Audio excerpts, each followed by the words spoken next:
Hello, how you doing?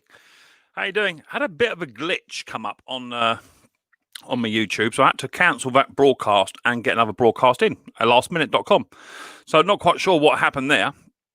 Actually have no idea at all. It was very, very strange. Not experienced it before, so yeah, had to cancel that broadcast and got another one up. So if hopefully no one's watching the broadcast I've stopped because they'll be there all night on their own. So how you all been, people? Nice to see you all. To see you, nice. Hope you're all doing well. I'm doing very well. Got 30 in the house already after 2 minutes, 12 seconds. That must mean you're all bored.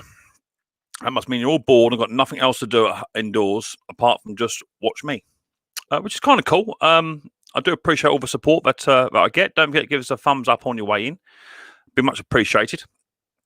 So what sort of week have I had? I had a very, very busy week, actually. Off and on, plenty of repairs coming in, and lots of I've done about another 4 or 5 videos this week, which is kind of cool. Been sort of trying to get a little bit of a stockpile of videos up for you guys. I did release one just day before yesterday. I think it might be yesterday afternoon. Nice little cheap economy mower. Not the sort of thing I do a lot of, but those little tiny mowers, they do sell quite well for what they are, but you need to get them free and you need to get them with not a lot of damage to them. But fortunately, the one that I had, I was able to chop and change quite quick. And hopefully you enjoy the little cable fix that I did there to show you how to shorten the cables without having too many issues. So that's good. Let me just fire my emails up and I'll show you what I've been up to this week. Been working very hard on one particular project, which is quite good. So let me fire my emails up and I'll show you what I've been up to. Gmails, there we are there. I haven't had any people sending me stuff in. I've answered a few questions where I can just to try and help some people out. Let's have a little look here, see what we've got. Load these photographs up. Yeah, that's that one. Let's bring that on up first. It loads. It is there. Okay, so let's come back to you guys. You're down here somewhere. Where are you there? Right, so let me get the screen shared. Get that ready. StreamYard, and I want to share the screen. That's it. So let me find the first project I've been working on. The first project I've been working on is a Hater 56 Pro, old-fashioned one. It's actually a 2020 model. I thought it was a bit older than that, but I couldn't actually find my label at first. But when I started to get this one all sanded down, ready for paint, I actually found my label. So it was actually not quite as old as I thought it was. There's a video for this of me getting it up and running or what have you beforehand, so I shan't go into much detail about it. But as you can tell just by the bodywork, it wasn't as bad as this, but I have took some back off, and in the end I decided to take the engine right off and completely redo it best I can. Obviously, when you're doing a project like this, you don't want to be investing too much money in it. So what I did was I got some hammerite, which I had him over on the back shelves anyway, which was painted 4 or 5 other machines.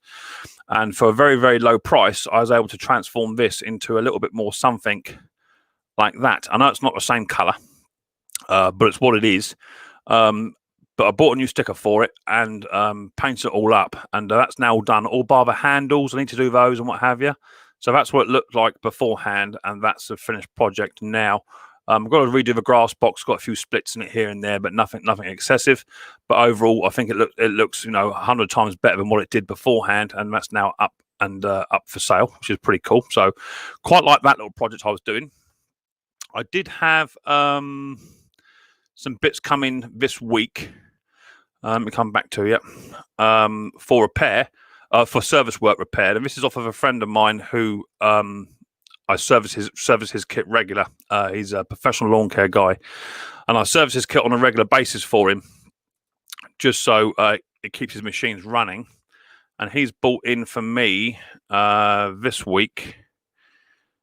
He's gone on holiday. He bought me in a Stihl HS45, a little hedge cutter, about a 2-foot hedge cutter. They're pretty cool. That was actually my machine. I sold it to him about 2-3 years ago. It's still going nice and strong. Still doing what it should do. Service kits for those are around about anywhere. Copy part for about 8 or 9 quid. Genuine part about 15, somewhere in there. He also bought me in a Decana strimmer. Really struggling to find the service kit for these. So it might be a homemade foam sponge. a new spark plug and new oil fuel filters and what have you. Really struggling to find the parts for those. Just can't find them. And then he also bought this in a Timberland Pro.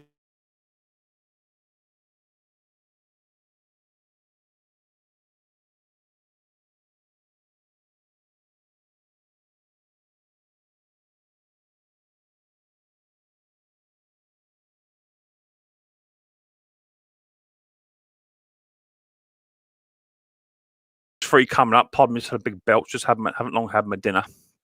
So I got those. And what else did we get on with? Let's have a little look. Let's have a look at my emails. What else have I been up to this week? Where are you? Where are you? Emails. Be down here. Let's get rid of that one. What's that one there? Oh yeah, not that one just yet. So I had Top Conker. He messaged me a few times. Remember last week he was having problems with that gearbox. So I think it was on a web. No, not web, but BMC. He had a few problems with that. So we had a bit of a discussion, and someone actually on this chat sent in a photograph of theirs. So Top Conker was able to do a repair onto his machine, which he sent me some photographs in, which is nice of him. I do appreciate people who send photographs and what have you in. And it's actually the back body part of the underside of the deck, the black part of the chute was actually snapped and broken. That's where the spring attaches. This is up through here. So he's actually plated it here. And then I think he plastic welded it as well. Yeah, plastic welded it here. That's where it actually snapped. So rather than trying to locate a piece of equipment, replacement part for that, he's actually plastic welded it. What I would have done there, it doesn't look like he's actually introduced anything else into it. I'd have got a cable tie and melted cable tie into that just to strengthen it up. But it has backed it up with a metal plate as well. So that's what Top Conker done. So that's cool. And the last thing, I was trying to find a photograph last week of a ransom Marquis, which I found, which was really weird. I was going to pick it up, but it was a little bit of a drive for me. I was going to pick it up because I've not seen one before like this. I don't know if any of you guys and girls have seen one either. I certainly haven't. And that's this little puppy here. Has anyone seen one of those before? What a strange looking machine. Ransom Marquis, or it might even be a Matador. But it's got these really big, weird wheels on the side. Now, these I was led to believe that these are transportation wheels, but they're actually not. They have got height adjustment on them, which is a bit sort of counterproductive because you're going to leave some big wheels in your grass, big wheel lines, you know. But I was going to pick that up and do that up, but it was just a little bit too far away for me to go and collect it. So I opted against that. Let me just double check my emails, make sure nobody else has sent me in anything before we crack on with the stream. That was all me. No, that wasn't me. Who's Danny? When did that email come in? 2nd of October. Today's the 3rd. What's Danny want? Okay, that's fine. I understand that. Yeah, no worries. So I've got an email here from somebody who wants to know about, it's Jay. I think his YouTube channel name is Flumps. He wants some Quocast parts. Flumps, I have got a contact for you.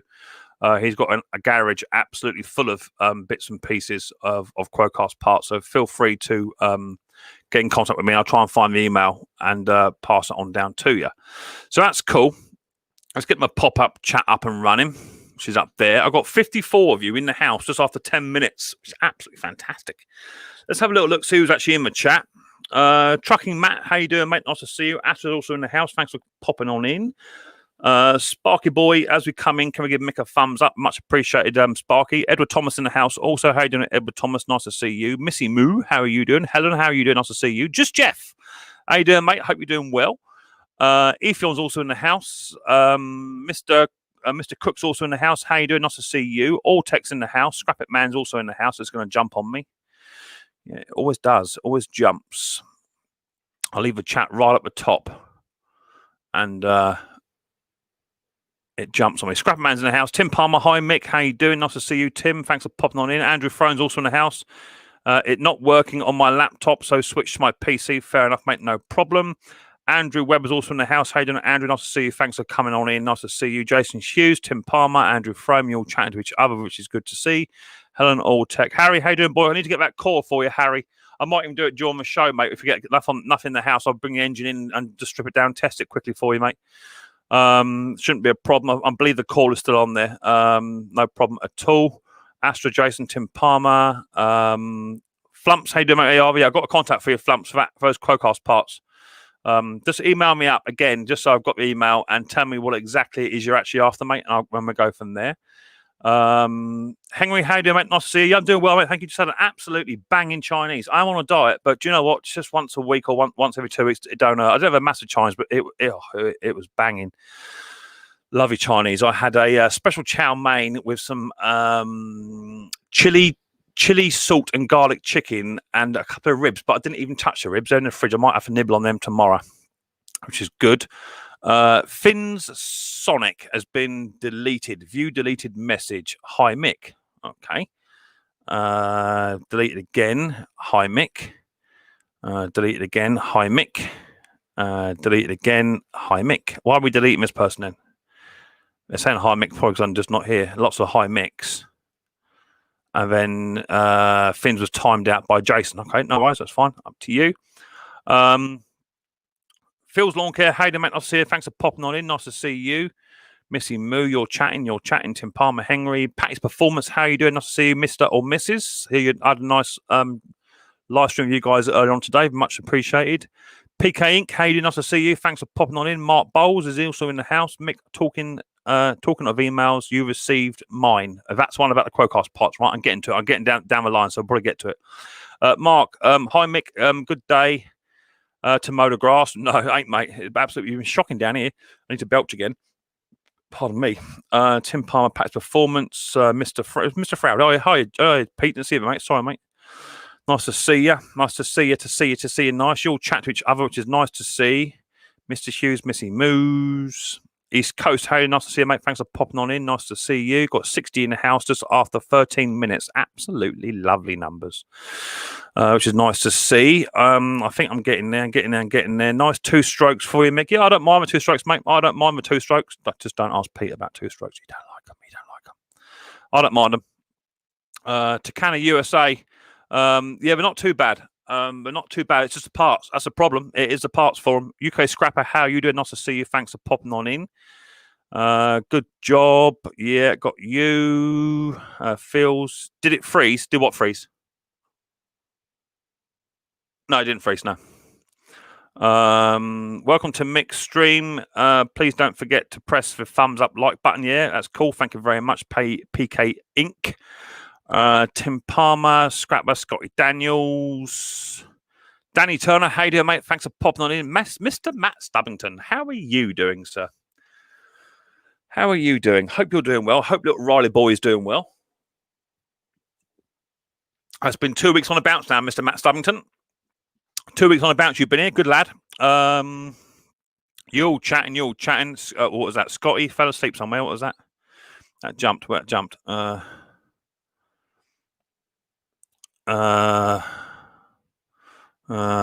it go? I missed it. It's gone. Hi, Mick, watching with my 4-month-old. Okay, I'm trying to find another message. It jumped hideously. Mind you, there's 62 of you in the chat. You're yakking away. It doesn't help. No, it doesn't. No, I mean, it doesn't help. The chat's going. Where'd that go? Because I've missed loads of you otherwise. If I don't get back to where I was, I'll miss it. I don't just want to jump in there. That was it, Matt Stubbington. Yeah, I think it was about here. Yeah, Scotty fell asleep. In your live after Snobbies last night. Oh, Scotty, I fell asleep. Okay, right. Danny Turner, Neil F, how you doing, mate? Looking forward to your new video coming out, Neil. We've got all your bits and pieces sorted out. Bill, how you doing, mate? Nice to see you. Hope you're doing well, my friend. Matt Stubbington, Grandad's Workshop, how you doing? Nice to see you. Thanks for popping on in. Helen, just Jeff, Scotty Daniels, Turner's, MC Engineering, how you doing, mate? I haven't yet. I've still got Bad Boy Me showing addresses for a start. I haven't yet posted off the winners from last week and the people who wanted stuff. They're here. It'll be done Monday. I've been a bit busy. I did say within 3 months.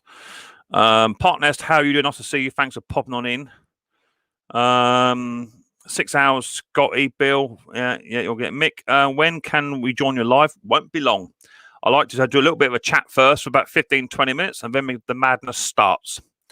Patty's Performance. Wobbly Wobbly. Hi, Mick. How you doing? Hope Riley Boy is well. Can you add some more Kinder eggs to your wish list? My kids want to send Riley something. Yeah, not a problem. Give us a day or two. I'll do it tomorrow. I know there's some on there, but they're out of stock. But yeah, I'll have a little look for it, mate. Not a problem at all. Thanks for that. Much appreciated, because Riley Boy does like a little present. Scotty Daniels, Tim Palmer, Just Jeff, Missy Moo, Mick, Mark Stone Limited left YouTube now. It really sad he's left. Why did he leave then? Why did Mark Stone? That's a scrapper, isn't it? Mark Stone scrapper. Why did he leave then? What happened there then? I don't think I'm subscribed to Mark. It's nothing personal, but there's only so many scrappers I do watch. There's not one I follow. Been on skip duty, Mick. Yeah, well, the phone hasn't rang, Pete. I've noticed you're in the black book. Mark V8 man, how you doing? Nice to see you. Thanks for popping on in. Andy, how you doing, mate? Nice to see you. Where did Andy go? Andy just is there, right? Andy, yeah. How you doing? Well, Andy. You're chatting. There's a crypto there. Is there a crypto in the house? Will crypto come up on panel again? Oh, well, okay, maybe she's not in the house. Okay. We are doing absolutely great. Riley is at the mother's, sadly, this evening. Been flat out busy renovating house. Okay, mate, I understand your story. I've been there from day one. Do you remember that? So I understand fully. Mick, are you allowing people? Yes, I am definitely allowing people to join the live. Not a problem at all. Generally, the panel's quite full, but I'm just literally rocking down through the chat, because 70 people in the chat now, and when 70 people come into my chat, I like to acknowledge they're here. That's all it is. Otherwise, I just find it a bit rude if you just get straight into it and ignore everybody. You know what I mean? East Coast Missy Moo. He hasn't left. He's taking a bit of time off. Okay, well, that happens. For those of you that are not creators and just viewers, it is quite a thing to keep doing videos and contents and streams, and to try and be a jack of all trade. It is quite hard to do. I bought another complete diesel, same as mine today. Got messed about twice this week for parts for mine. Oh dear, that sound good. You have emailed me. Yes, Flumps, that's cool. Yes, Edward, she's actually called off. Camera's running. Okay, yeah. He says, Miss Moo, he fell over and hurt his hand. Now he's leaving. Okay, well, it is what it is. We'll see. Anyone from the USA, Washington here? So got something from the States. Got loads in here for States. Thumbs up for Mick, please, guys. Patty's Performance, Long Island, New York. Cool. Right. So got loads of people in the house, which is good. I can now get rid of my video monetization. That's now been done and dusted. I've got 21 thumbs up with 70 in the house. Let's get a couple more thumbs up. That'd be good. Let me turn my volume down on my stream.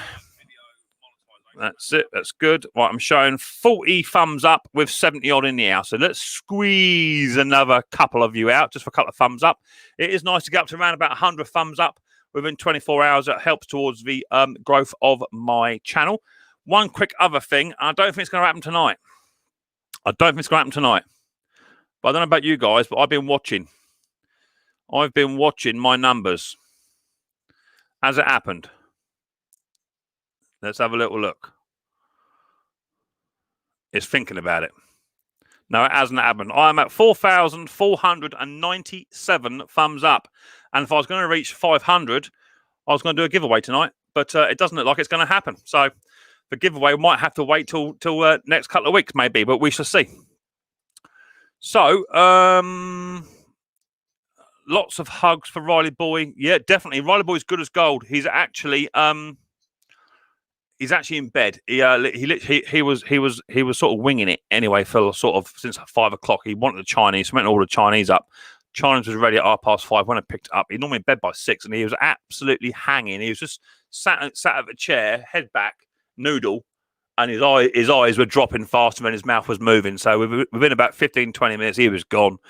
And I just had to scoop him up and take him upstairs to bed. So he's gone to bed with that lovely warm feeling of Chinese in his belly. So yeah, he's super happy. Cajun, hey, mon ami, how you doing, Cajun? Nice to see you. 47 likes, which is fantastic. Laugh out loud, Mick, about Riley. Yeah, he's just such a little gem. He gets so tired at 6 o'clock. 73 in the house and 49 likes. Good. Yeah, and literally, as I say, he was munching. He had chicken, he had noodles, some chippies, he loves prawn crackers anyway, and some deep fried chicken balls, a bit of sweet and sour sauce, and he was just literally, you could hear him, little cement mixer going, but his eyes were like concrete, they were dropping. when I picked him up, I could feel that warm feeling in his tummy, all the noodles in there. So but he's doing really, really good. I bought a brand new Toro Power 821 RC commercial. Excited to use it this year. We'll make a video. Yeah, cool. Looking forward to it, mate. Yeah, we like a Toro. That's what Jason's got. He's got a Toro. I think he's got a Time Master though. Right. Anyway, enough of me yakking. I've been going 21 minutes, 76 in the house, nearly 80 in the house. If any of you are not subscribed to my channel, please feel free to do so for regular updates on videos and live streams. I do a live stream every single Saturday night at 6:30 p.m. UK time, and I try and support as many other channels as I can. Although this is not a grow stream, if I do hit the magical number within the live stream, then there could be a giveaway. I have been working quite hard on something unique to give away, but we should see what happens. So if you're not subscribed to the channel, hit the subscribe button, whack the bell, set notifications to all. That way you'll be told, one, I've done a video, or two, I'm on my Saturday night wiki live stream, which is happening right now. And you can be in a chance to perhaps win something. So that'd be cool. I also do a giveaway each live stream where I give away key rings, bottle openers, stickers and pens for Guess What It Is competition. So feel free to stick around and enter that. 72 in the house, absolutely fantastic numbers. So let's put this StreamYard link out. Oh, my tummy's just turned over and said, thank you very much for my Chinese. So with regards to anyone that's new in here, before I post a link, the moderators are in blue. And the moderator's job is pretty much to delete any comments that they find inappropriate, because I try and adhere to the guidelines that YouTube has set out. No capital letters within the stream. I don't need to see anyone shouting using capital letters. I can read all the chat as I go. No swearing, no bullying. I don't mind a lot of Mickey taking, a lot of banter. That's absolutely fine on my stream. When you come up on the panel, once you've hit the link, you'll leave your audio turned on, your camera turned on. No silly filters that make it look like a giraffe or a piece of wood. No swearing. You must be fully clothed. And if you start misbehaving, you get dropped into the basement. If you misbehave again, you get kicked out of the basement and banned. And that's pretty much it. If my moderators time you out, it could be done by accident. If they time you out, they're probably timing you out for a reason. Then you get a chance to come back 5 minutes later. But if they feel that you really are not getting the message at all, they just block you. Okay. Claus, how you doing? I'll see you. Thanks for popping in. Super Mower on the Pender lift. Can't wait for it running. Yeah, definitely. Honda, how you doing? Off to see you, mate. Thanks for popping in. Tommy, how are you doing? Fully clothed. Yeah, look, we like that. We don't like a bit of nudity. Yeah, no bullying. Exactly that, Jason Hughes. You know what happens otherwise. You lost your dog today. That ain't good. Helen, stop laughing at me. Right, so there's a link. There it goes. Link's there. So all you got to do is hit the link. Come on up. You might have to authenticate your YouTube channel, and you'll be asked to follow out some simple instructions to get onto the panel. If I don't know who you are, especially, and I don't recognise some of your normal features, you'll be asked to pick your nose, put your fingers in your ears, stand up, turn around, or whatever. If you don't do it, you don't come up. Simple as that. My rules, my house. With regards to the giveaway, I've got my stuff here, guaranteed to be posted this year. I didn't do it last week, so you can win for Guess What It Is, a Micks Mowers pen. There it is there. You can win a Micks Mowers keyring. There's one there. You can win a Micks Mowers a bottle opener. Sorry, Micks Mowers keyring. There's one there. Or a Micks Mowers sticker. There's one there. I'm getting my stickers updated very, very soon. I'm just waiting on the lovely Leanne to help me out and do my stuff for me. I can see you, boys. Got two. I got two. I would. Did you stick your fingers up at me? You did, didn't you? So that's what happens. See, straight away you get kicked from the studio. You have to come back again, won't you? Try it again. I see him gone. Right. So you lost your dog. That ain't good, is it? That's a bit crap. Right, Scotty Daniels. What's that behind you? Just to your left. What's that on by the curtain there? Is that a fan? Just to your left? Yeah, what's that there? Is that a fan? Is that a fan? Yeah. Well, up you come, Scotty boy. Up you come. Let me turn my volume up. Yo. Hello, Scotty boy. How you doing? Yeah, doing good after a very long live stream last night. Phil's lawn care. Are you on a mobile phone? Nod. You can't say I can't hear. So nod if you're on a mobile phone. Nod. Yeah. Have you got earbuds in? Nod. Good lad. Right, up you come. Nice to see you, buddy boy. How you doing, Phil? Good. How are you? Yeah, getting there. All it is sometimes when people come on live streams with a mobile phone or iPad or something without earbuds in, I get a lot of feedback for some reason. I think it's just for cheap equipment I run. That's all it is. I'm on the coffee, Edward. Yeah. Okay. How you doing? Oh, I'm doing great. Nick, how are you? Yeah, well, you know me, just living the high life, kicking back, chilling out, relaxing. You know me. That's good. Yeah, good. Is that Tim? I can see you, Tim. I can see you, Tim. Come on up. How you doing, Tim? Tim, we can see you. Go, So hey, you- yeah. So are you in America then, Phils? Yes, sir. United States. I'm actually in Washington State, so you don't- Pacific you don't- Northwest. You don't have to call me sir, and you'll find out the reason for that probably a bit later on in the stream. There's no need to call me sir. I know it's an American thing. Really don't have to call me sir. Partners, why UK scrap up? I'm just not used to that sort of language. So you're in Washington State, are you? I couldn't hear you. What was that? You're in Washington. Yeah. Yep. Cool. And I take it. Yeah. You're, go on. I've got what it is. I think I've got about a 3-second lag on you, so I have to be a bit careful and just try and keep up with your lag. So I take it you're into lawn care and what have you. Have your own business? Yeah. So I own and operate my own lawn care business. It's called Phil's Lawn Care, and I also run a small engine repair business in my garage. So doing that on the side, but lawn care is actually my main occupation. So. Fantastic. So, what sort of equipment are you running? Are you riding ride-on, stand-behinds, walk-behinds? What are you running? Oh, Give me 1 second. I'm not sure if I can switch it around or not.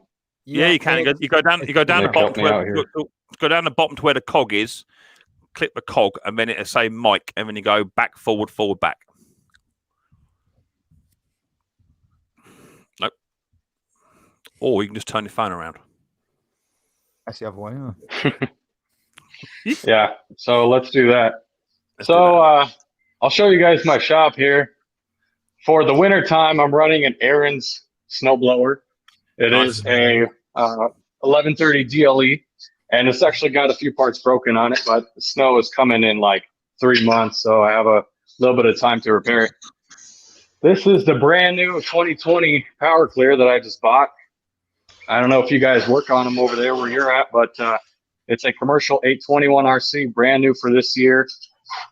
It's obviously built for quality. It's got a bigger gas tank, a bigger bore kit for the engine. Have not used it yet, so that's why I have the drop cloth on it. Mm-hmm. It's not even got any oil or gas in it. So for sprinkler blowouts, I'm using an MITM air compressor wheelbarrow. It's got a high CRM rating on it, so it works great for just residential sprinkler systems. I got a Bluebird aerator right here. It's a 424 with I think it's a 3.5 Briggs on it. I'm actually fixing the muffler on it, so that's kind of in repair right now. Yeah. I got just 2 handheld blowers right there. I have a Toro Turfmaster HDX. This is brand new from the dealer. It's got a Kawasaki FJ180V engine on it, which, I mean, runs perfect. The only reason I got this is because one of my other mowers broke, and I'll show you that in a minute here. Does your Toro have the optional extra $300 striping kit with it as well or not? No, it's not. It doesn't have the striping kit. Oh, you need to talk to Jason. There's my rig. Oh, that's pretty. Isn't that pretty? Oh, yes. Brand new 2020 Ram. And here's my trailer.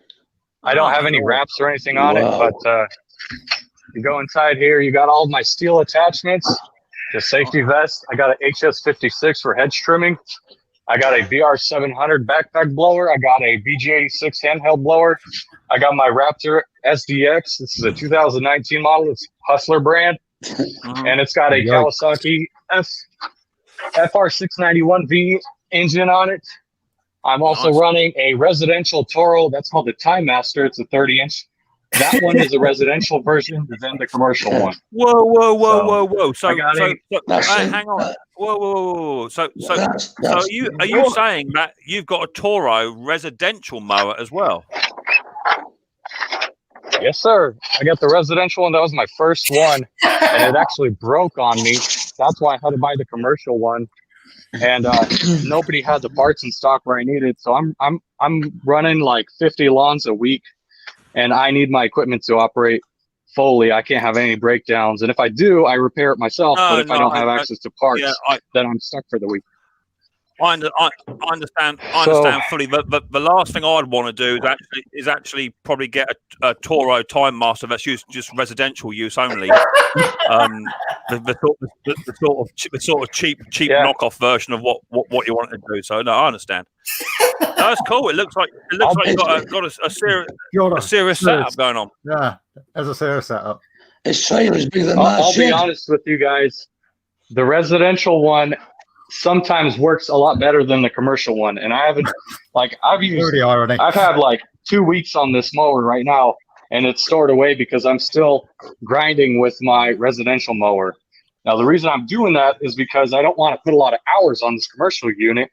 I want to implement this commercial unit for next year and just use that one as a workhorse and get it down to its to the point of where it's just gonna either blow up or I take care of my equipment, but everything gives way, sooner or later. So I'm just waiting for that one to completely kaput so I can run the commercial one.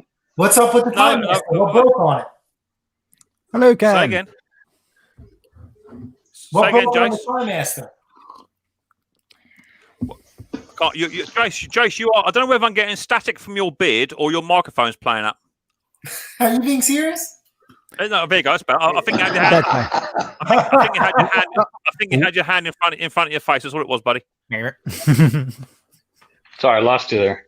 No, that's all right, buddy. That's no problem. What I was trying to say was, before Jason cut in, is that I noticed there are lots of people out in the lawn care world that they say, "Oh, I've got the new Toro this and Toro that," and actually, it's actually a residential mower and not a professional grade machine yet. They sit there all day long, polishing it, bigging it up, and buying a $300 extension. I have no idea who that could be. To stripe the grass.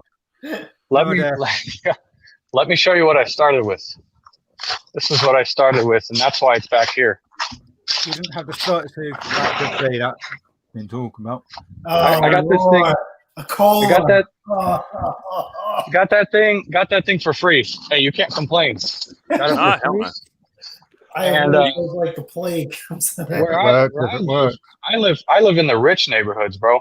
John so I got all these people throwing away their equipment because they're switching to battery operated mowers. So they're like, well, I don't want to use my gas operated machine. I'm like, what are you gonna do with it? They're like, I don't know, just probably give it away. I'm like, I'll take it. So you get a lot of these people switching over to battery operated products, and the only battery operated product I like is this thing right here. Milwaukee Fuel brushless with a HD12 battery. This thing blows your socks off, bro. When I take it to my lawn care routes, that's literally my go-to blower. I don't even use a gas one because you only use a blower for like a minute.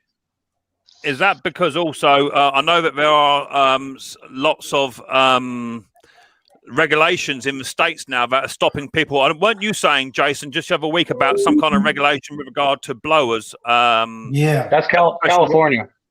Yeah, California. They're bringing it in. You shouldn't even be using them. Is that right?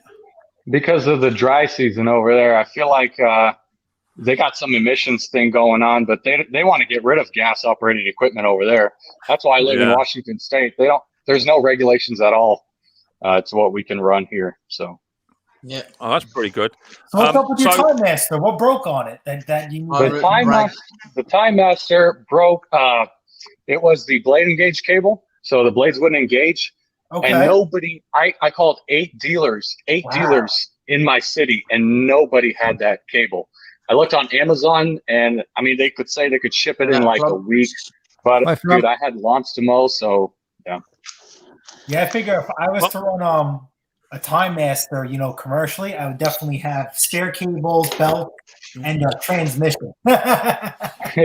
Yeah, transmission for sure. The biggest problem is though, Jason, of course, is that because his cable was broken on his Toro commercial machine, that means that you couldn't give him any parts off of your residential Toro because it'd probably be slightly different, right? So if you guys, Time Master is a hybrid of mix of commercial parts and regular parts. I wrote all the wrongs. A lot of people like Time Master because it doesn't have the cage on it and it weighs a lot less. Yeah, and it costs $1,000 less too. This thing ran me $2,300 after tax. Oh, that's US, $2,300, and That's a nice the cool tax thing write-off. about that. Yeah, good. Yeah, right. And the good thing about these ones is this is the brand new model, so they actually upgraded the engines. Give me a sec. Or sorry, not the engines. The transmissions, as you can see right there. Yeah. Upgraded Okay, transmission. it's all metal now. Wow. Yeah. But what is the gearing inside? Although it's a metal transmission box, what's the gearing inside? Do you know? Have no idea. I honestly would not know. But the chances are, Open it up for us. the chances are everything is metal. It's all metal inside, apart from the main cog, which would be plastic, and then the main cog is the one that gets stripped out. And you've got to buy a new gearbox. That's the norm with most of those sort of things. I'll tell you what to do. Best thing to do is to cross-reference it with Jason's residential mower, and see if his one is anywhere near the same as your commercial one. I don't think so, unless he put like the commercial bearing kit in there. I don't know, Jason. Did you? He did. He wouldn't have done that. He wouldn't have done that. Trust me. My residential mower, dude. Jason, my residential mower blew twice. The bearings blew twice, and they were both at the same property of the house. I mean, at different different months, but they blew twice this year. So I'm gonna be upgrading the bearings next time. The fully bearings. Carol Fixes All has a great video with the parts and everything. Yeah, I saw that. No-brainer. It's a no-brainer. See, Jason would do a video on it as well, but obviously at the moment he only has a residential one, doesn't have a commercial one, so he can't really help you. Man, Mick, you're gassing on this guy, man. Well, to be fair, hold on. To be fair, he pushed the button. Like I said to you, you'll figure out why you don't call me sir in a little while. That's the reason why. Oh, okay. I don't think. Oh, someone's got dogs? I don't know. He's gone. I'll be back in a minute. I don't think I've come across Phil's before. I need to hook up with Phil at some point. How are you doing, then, Jace? It's nice to see you, my friend. I did catch you on your live stream, but I need to ask a question. Are you not having a shared panel anymore, or is it just literally going to be you falling out of your wife, and then you know what? I mean, some days we'll have a panel, some days we don't. You know, it just we try and keep it to an hour, and sometimes we just get carried away. I hear you. I was just wondering because it seemed that you could have done with a little bit of help today on today's panel, because obviously Mrs. P, who I'm not poking with a stick, Mrs. P was sort of getting up on the soapbox. And to be fair, she doesn't need to get up on the soapbox when she's next to you. She seemed to be giving you quite a bit of stick today. Yeah, there was something this week. It happens. Wait, did he say sometimes? She wears the britches. I'm telling you, did anyone else pick up on it? Was it just me? I came. I've lost Phil. Where's Phil gone? He's down. Let me take him out and put him back. There he is. Was it just me, or did anyone else go into Pate's performance live stream today with a chainsaw to cut the atmosphere, or was it just me? He definitely pissed her off. Oh yeah. Well, last week, wait, in my defense, last week you were saying she does this, she does that, and she does it. This week she doesn't. We know it's so easy to make claims, and then when it comes to put boots on the ground, I gotta handle everything. Well, I mean, all I'm saying is thank the Lord that I have my moderator turn up to make sure that a mediator to make sure that everybody keeps in their place today, because your live stream I felt a little bit uneasy. Didn't quite know what to comment on. Therapy? I don't know about that. Bruce. My Lord! Just for a catch up for anyone that's new in the chat, we have here just come on in is Mr. Bruce Pender from Canada. How you doing, Bruce? Nice to see you. We've also got Ken Small Engines. He's come on in. Also got him. We got Phil's Lawn Care over in America. Also, he's popped in to come and say hello. We've also got my old friend, my old buddy, my old mucker, Just Jeff. How you doing, Just Jeff? Nice to see you, my friend. We've got Mr. Tim Palmer's also come in, Oh, and we've Mick. also got Scotty Daniels too. He's coming to Hi. come and say hello.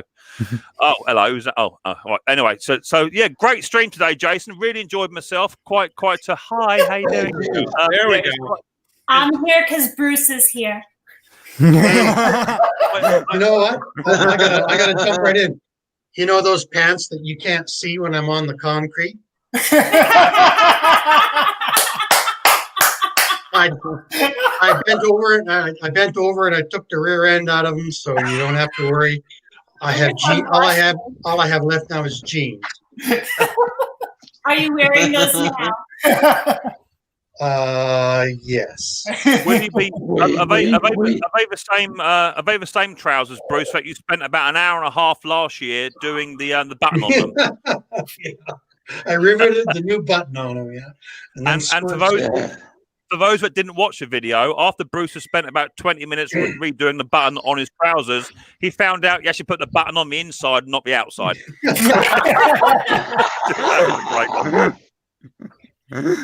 Oh, that's a bit annoying. That was fantastic. Great stuff.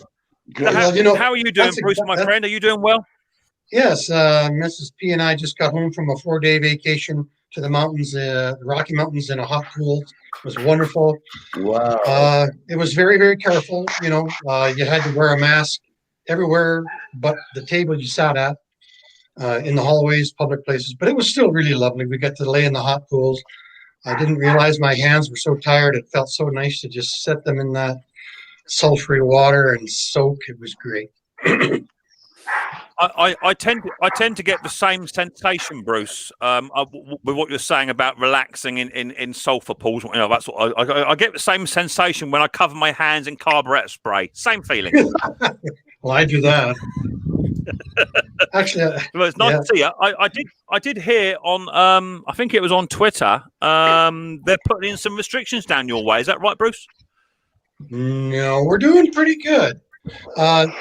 Now we've only got about 120 cases a day in Alberta, which is our province, but they're having a problem at the main hospital in Calgary at the one of the wards there, and there's been a bunch of medical people. I lost mine. But we're doing pretty good here. Now, in my city, there's only 5 or 6 cases in a city of 100,000 active. Okay, cases. I did hear that. I think it might have been Toronto. I think it might have been Toronto. Might have copped it. I think Toronto have got restrictions coming in apparently. Yeah, and Quebec, Ontario, and Quebec. But we are 2,300 miles west of there. Yeah, sure. It's hard to imagine. I lost my best friend on Tuesday morning. Oh, I'm so sorry. Oh. I lost my best friend on Tuesday morning. Sorry, Jeff. Sorry. I'm gonna do my Pate's impression real quick. My impression of Jason. Wait. Yeah, about right. Doesn't it feel good?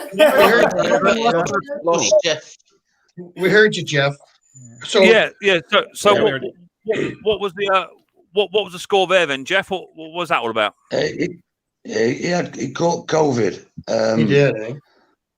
And he went in on the Wednesday, last week of Wednesday, and he passed away Tuesday morning. Lord. Yeah, I hear that. I hear Was there a that. Jeff? Some type of pre thing? He was my best friend for 59 years. No, he was asking if he had a pre-existing condition. No, he didn't. No. Yeah, unfortunately, Jeff. Unfortunately, my old friend, he won't be the last. No, he won't. No, he won't. This is what I'm trying to say. COVID-19 doesn't choose whether you're rich or poor, fit or poorly. It will get you. If you're not careful, it will get you. And you just 100%. Have to be more careful. Stand away, wash hands, keep nice and clean, and wear a mask. It's as simple as that. It's not rocket science. Yeah. Well, I mean, if you listen to other people, particularly people in a much higher sort of capacity, those that generally live in like a big house that's generally painted white, you listen to people like that who don't wear masks and is now currently in the hospital, probably with a big bottle of disinfectant. Back to bite him in the ass. Yeah, I call them egotistical idiots. Yeah, but you tend to get a few little issues, don't you? So I mean, hopefully, all being well and good, everybody that I know and everybody on here, is all doing what they need to do. I'm being still very particularly careful, even just getting the bins in. I always get my neighbour's bin in because he's getting on, and if he beats me out to it, then I always disinfect it, and because you don't know what the bin men have touched, and you just got to use your head, didn't you? I mean, my dad's got emphysema. He's 88. He's got emphysema, so I've got to be really careful because I do his shopping for him every week, and I don't want to pass it on to him because it won't last 5 minutes, mate. And it's just these idiots. It's just the idiots that you see on TV. The pub's empty at 10 o'clock at night, and what happens? They have another party in the street. Well, I was watching the news just the other day, and in the UK, as some of you may be aware, those of you who aren't in the UK, you're probably not, but in the UK, there are several universities that are currently on lockdown because they've got about 700 cases within the university campus.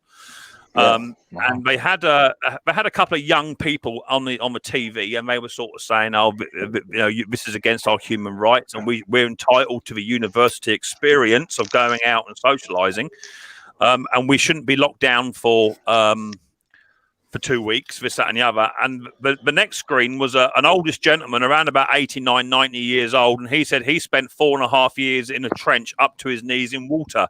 I don't know what they're complaining about. So, exactly. You know what I mean. I can't figure it out.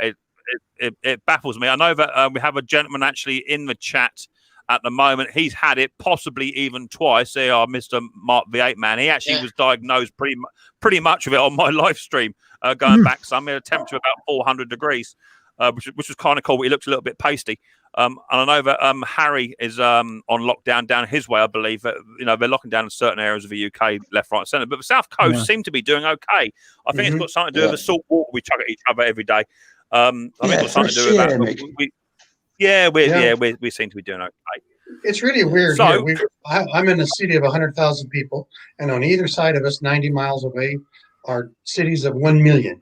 And Red Deer's only got 5 to 10 cases active at a time, my city. And Edmonton and Calgary have hundreds of cases. And I don't know if it's maybe population density or something like that, that causes it. Are the cities open, Bruce? Are people out and about? Yes, they are, but Calgary has a mask. I believe Calgary has a mask or ordinance. So if you're in a building, I think you have to have a mask on, like shopping or whatever. It is definitely, Bruce. It is definitely. Yeah, that's here in the U.S. Definitely. Okay. Yeah. It is definitely population density. It really is. Mm-hmm. Well, I mean, when you say it's about population density, but then I look on the news, and really I'm not a political sort of person. You all know that. I've got my own views, which I tend to air at everybody's discretion. But then I was watching the news that there's a certain oldest gentleman who wears a red cap, and he was doing a rally, and there must have been about 40,000 people there, all climbing over each other just to get a photograph of this 74-year-old man who's apparently clinically obese and likes to inject himself with disinfectant twice a day, and not heard of Martin. Well, don't hold back. Tell us how you feel. Good thing he doesn't have any political views. Oh yeah, trust me. In fact, I did actually get an email come through today. They want me to go over to Washington just to take over things whilst he's in hospital. So I might have to go over there. They're going to bring the helicopter over. Yes, please. I'd be disaffected at first. Well, I'm always across the pond. I'm only thinking of a space in the house. I can build up quite a few lawnmower shops in there. That's all I'm thinking. They have a nice collection. The White House has nice grass. Let's change the subject. It's got nice grass at the moment, Bruce, because my team are obviously cutting it, but they might go down now that their employer's not going to pay the bill. Do you know what I mean? So we'll have to see how it goes. You figure with all the BS, there's enough fertilizer, right, Bruce? Well, hang on. What we could do? Hold up. What we could do, because it's actually categorised as a residential building because someone actually lives there, we could also just send Jason round with his residential Toro to go and cut grass. Well, technically, it's our building. We own it. That's right. Yeah, that's right. Our prime minister's wife got it, and the leader of the opposition got it. So I mean, it's pretty dangerous right now being in the public eye, right? Oh, without a doubt, without a doubt. So what you on then, Bruce? What you been working on, buddy boy? I've been working on that K10 Kohler 241, and it's a 10 horsepower. I think that thing weighs 200 pounds. Right, Ken? It's solid cast iron. The starter generator on it, yeah, it's heavy, about 80 pounds. Yeah. Oh, it feels heavier than that. And but I've got it hooked up to a battery now. I've got the solenoid connected. I forgot that word last week. And all I do is just touch that little switch on the solenoid. Doesn't even take one revolution. Not even. And the carburetor, I did leave the gas turned on because the tank is higher, so the fuel pump really isn't required, right? And the carburetor is leaking a tiny bit at the needle seat. But when I got it running, it was plugged, and I just shot a tiny bit of air through the carburetor backwards, and it opened. So I have not cleaned the needle and seat. So I think that's next. And I'm going to order just a diaphragm fuel pump, $10 on the diaphragm. It is replaceable, Ken? Bruce, if you send me your address, I'll send you a carb kit, Bruce. I have tons of them. Oh, okay. Right on. How is it? It'll take 2 months to get here. Well, by the time them 2 months are up, Bruce, your compressors might be gone.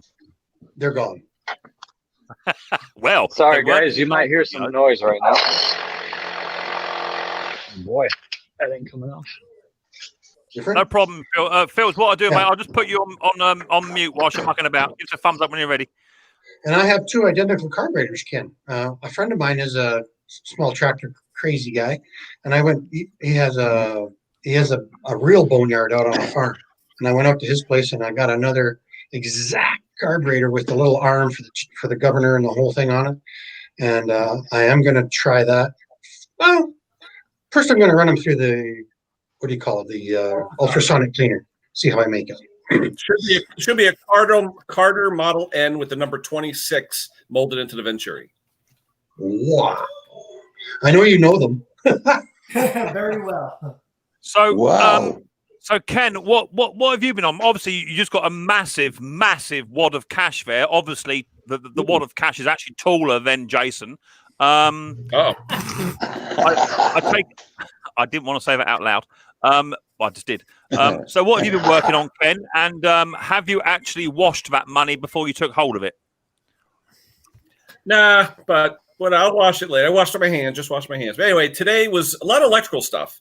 At this time of year, the colder weather, when it hits the freezing temperatures, people have problems with batteries. And this guy in particular, the one I just got paid for, he hit a big bump. I did a video this morning on the tractor. I posted it. And I guess the plates of the battery got shook, so it killed one cell. So trying to charge it overnight, it only took about 10 minutes. And those PTOs, you need 12 volts to run them, or else they won't run. So basically, the regulator rectifier was good, but keep in mind, those regulator rectifiers are not made to refresh a dead battery, bring it to life. They're made just to keep a charge. So, you know, people say, oh, it's not charging, 13, 14 volts going to the battery. I'm sure the battery's good, because all I did was put a new battery in it. It's charging great. Well, I'm using a car battery for my K10. And that I got the diode matrix working, and it's only a 14 gauge lead coming off the diode matrix, right? And I put it in series with an ammeter, and it's drawing, because that battery will draw as much as that alternator will put, our stator will put out. And those wires were getting warm.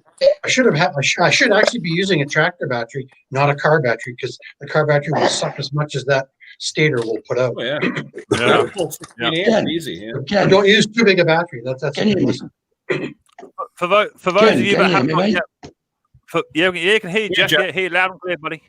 Yeah. What Micks means is, have you laundered your money? Yeah.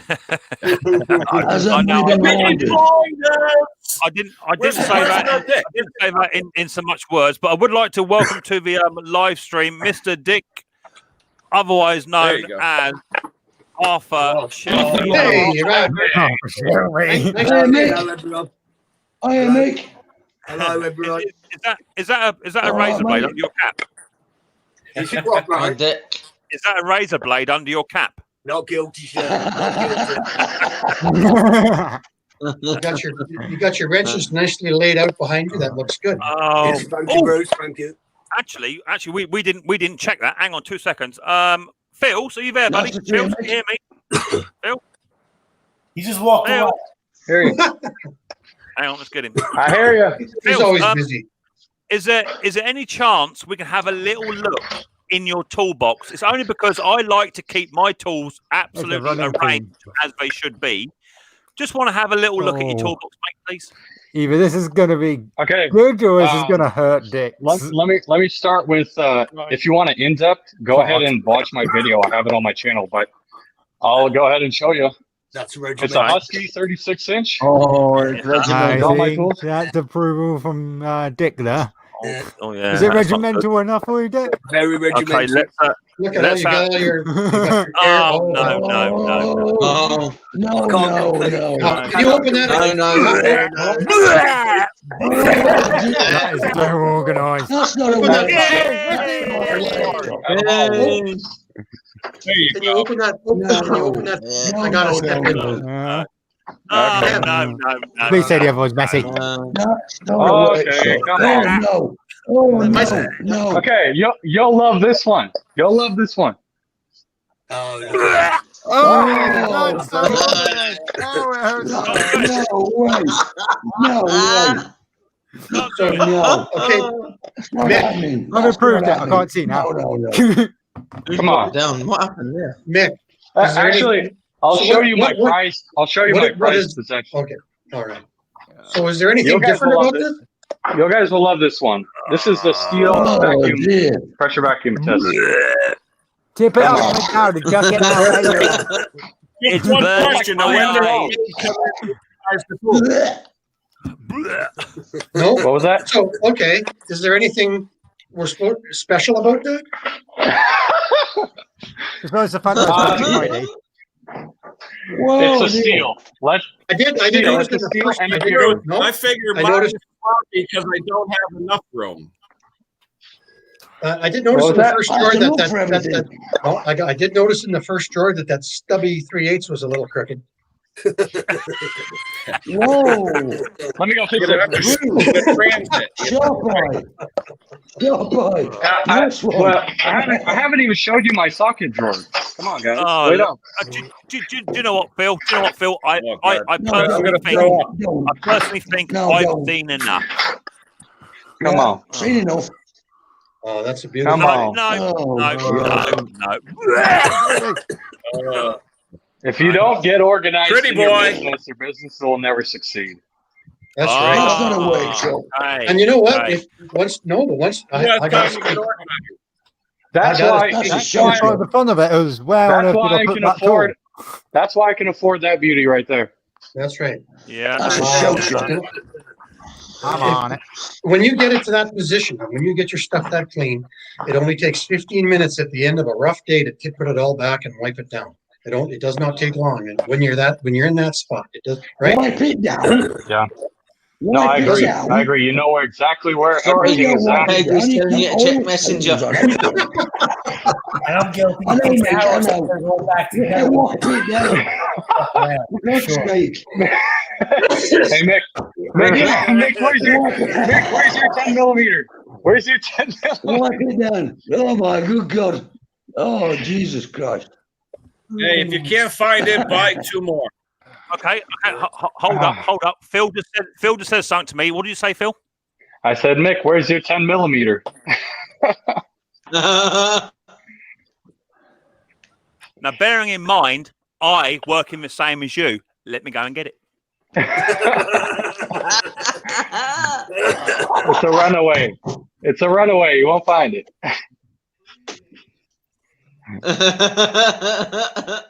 Do you have a separate drawer with those? That's impressive. No, I know Impressive. exactly where it is. It's not hard. That's where I style mine. That's great. Phil, That's great. Phil, that's the English way, all right? That's the English way. Yes, sir. Definitely. A tidy workshop is not busy. That's the way I was told. It's not. Yeah. No, it's not. Anyway, I just like to poke people because I think what it is, okay, is that one day there is a remote possibility that my toolboxes may at some point reflect something of what we call normality. I think Bruce has pushed the wrong button and Bruce disappeared. But I've never ever been one for organised sockets. I can't live like that. I don't know not about to you, say, Mick, but I've got a tool fairy. Yeah. I've got one of them. I've got one. Mine's about 9 years old and about 3 foot tall. Yeah, there you go. And before you ask, no, it's not Jason. But I pretty much know where my stuff is, as and when I need it. But then, in fairness, Phil, I am in the shed pretty much every day. So, but that's the difference for me. And I could have potentially up to 4 to 5 different projects I work on at any one time. So generally my tools are scattered. But I know within the rough sort of 15 square feet of where I last left them, or where they are. But for you, if you're out on the road a bit more, and you're doing your lawn care stuff, it's nice to come back, blow your machines off, clean them off, and do any maintenance you have to do to them straight away to get them back up on the road again. I can give you appeal to that. You know what I mean? But, I'm only playing with you, and I dare say you have actually got a drawer somewhere that is not quite so organised that you're not willing to share with us. I get that. It's a man drawer. It's called an electrical drawer. No, it's called a man drawer. How you doing, buddy? Oh, I'm doing good. Mick, how y'all are? Hello, everybody in the panel. What's happening? Yeah, we're doing all right. Hey, we're doing all right, buddy boy. We were just looking over someone's toolboxes to see how tidy they were, and to be fair, I was lurking, watching. Oh yeah. hey Mick, I'm gonna mute myself. All right, I'm gonna sharpen some blades. All right, buddy. Yeah, no worries. Does everybody on here have a man drawer? Yes, I have several.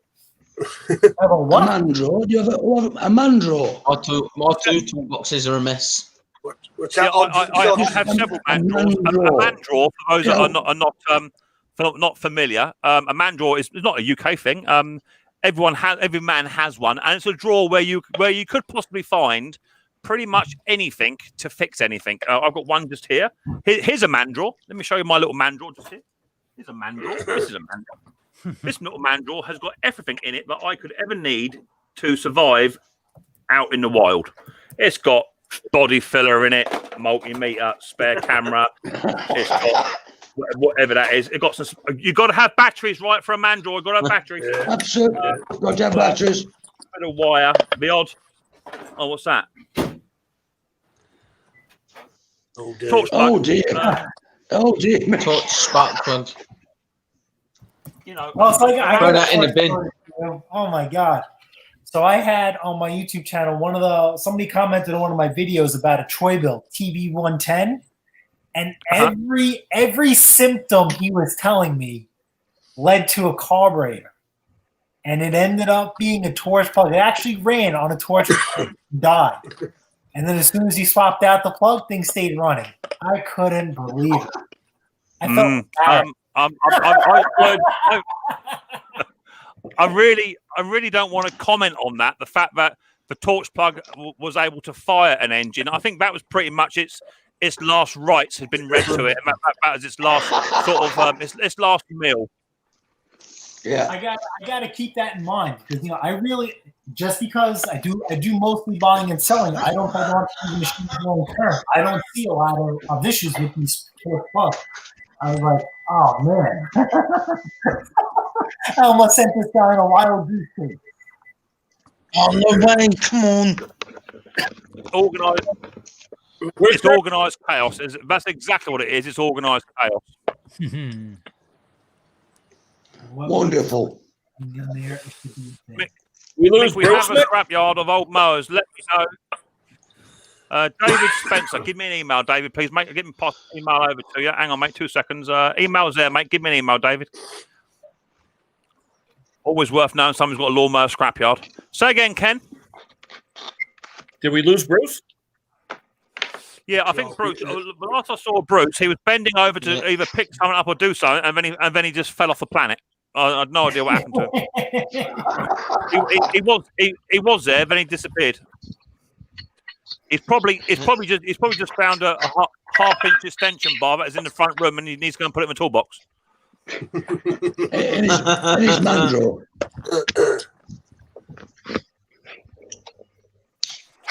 OCD, yeah, definitely. So a bit more chat here. Harry, yeah, everyone's laughing. Tim Palmer, the clutch drums vary between. Have you still not got that off yet? No, Tim. Why not? What's stopping you? Because it keeps jumping out the hole. So Andrew Thorne's told me to cut the clutch plate down and then get in that way better, and then get a spare clutch plate. So what is it? So have you put a piston stop in? Yeah. No, because I haven't got one.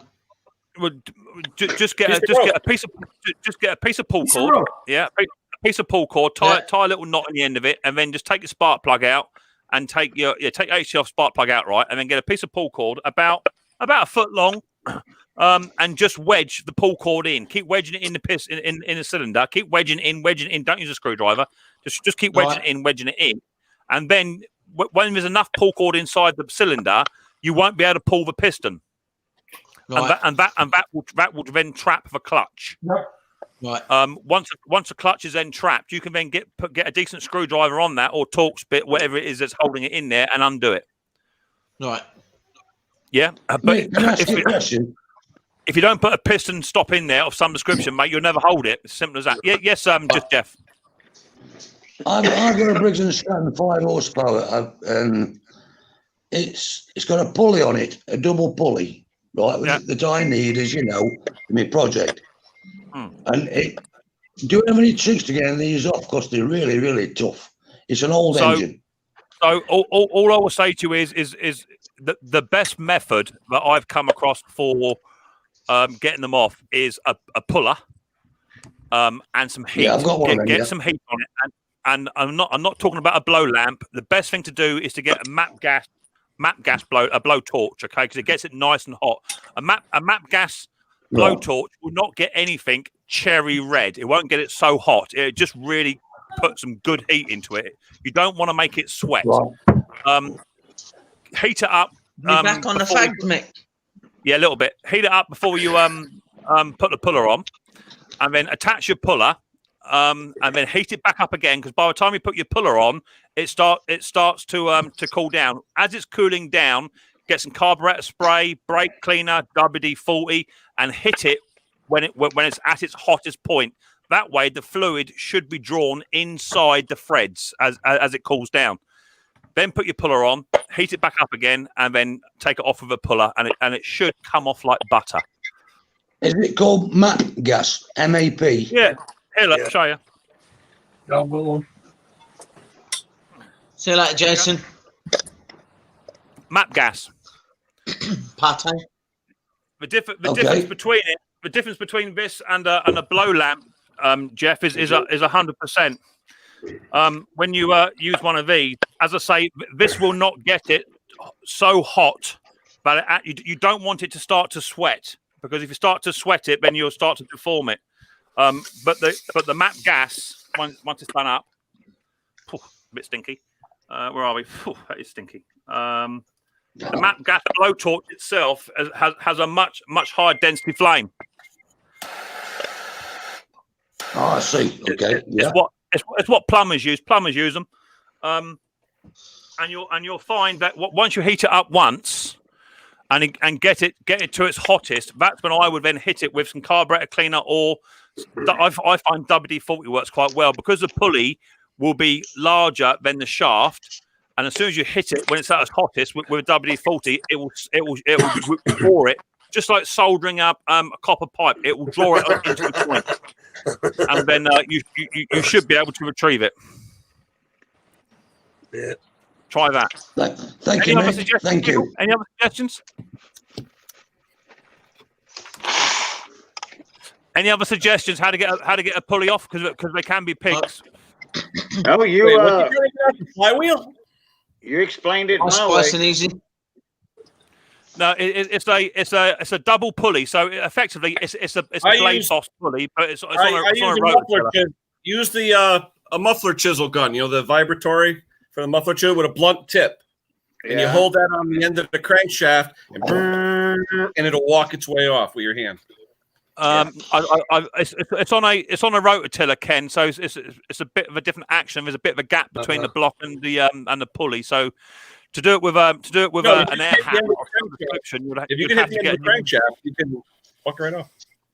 Yeah, I would just get a thinner bolt to go all the way through the threads, as long as it's heightened steel. Get a long enough bolt, go all the way through the threads, through the shaft. Get a 3-jaw puller on it, and then heat it right up and give it some. It should come off. As long as it's cast and thick enough and not stamped, it'll just bend it. Yeah, that's why you got to heat it. Let me ask you guys real fast. So I've been working on my aerator right here. It's got a Briggs 3.5. Here's the original muffler. This big piece right here. And what I noticed was these Briggs blocks have threads inside. So I'm thinking of just threading on this little muffler here. Well, use it just loud. What do you guys think? Not only will it be loud, you think it's going to be loud? Straight through. It won't only just be loud, but it will blow all the smoke emissions directly in your face. Yeah. That's true. So unless I angle it towards the side, I would angle it because and bring it out here. If you see on your original muffler, you'll actually have a deflector shield on the front of it. See the original muffler? Oh yeah. Yeah. There you go. Little deflector shield. You can get those. In fact, I have one on my. If you look on my video of my rototiller I've done, you can get them for about. I think they'd be about $50 for a standard muffler for those. Okay. I was thinking of just switching out, but use I haven't tested it yet. Elbow, and then one of those big can mufflers that are like 5-inch diameter. That'll quiet it. Yeah. Or just a Coke can and just amorite it with a few holes punched in it. That'll work. Yeah. I do like the tractor guys do. Put an elbow on it and put a tractor stack with the flipper on top. Oh yeah, now we're talking. And get some red flames down the side of it. It look absolutely kick ass. Yeah. Mix and organised chaos. Yeah, I definitely am. What's that say? Yeah, me too. Looks like a dealership. I'm trying to catch up with some of these chats. Cool.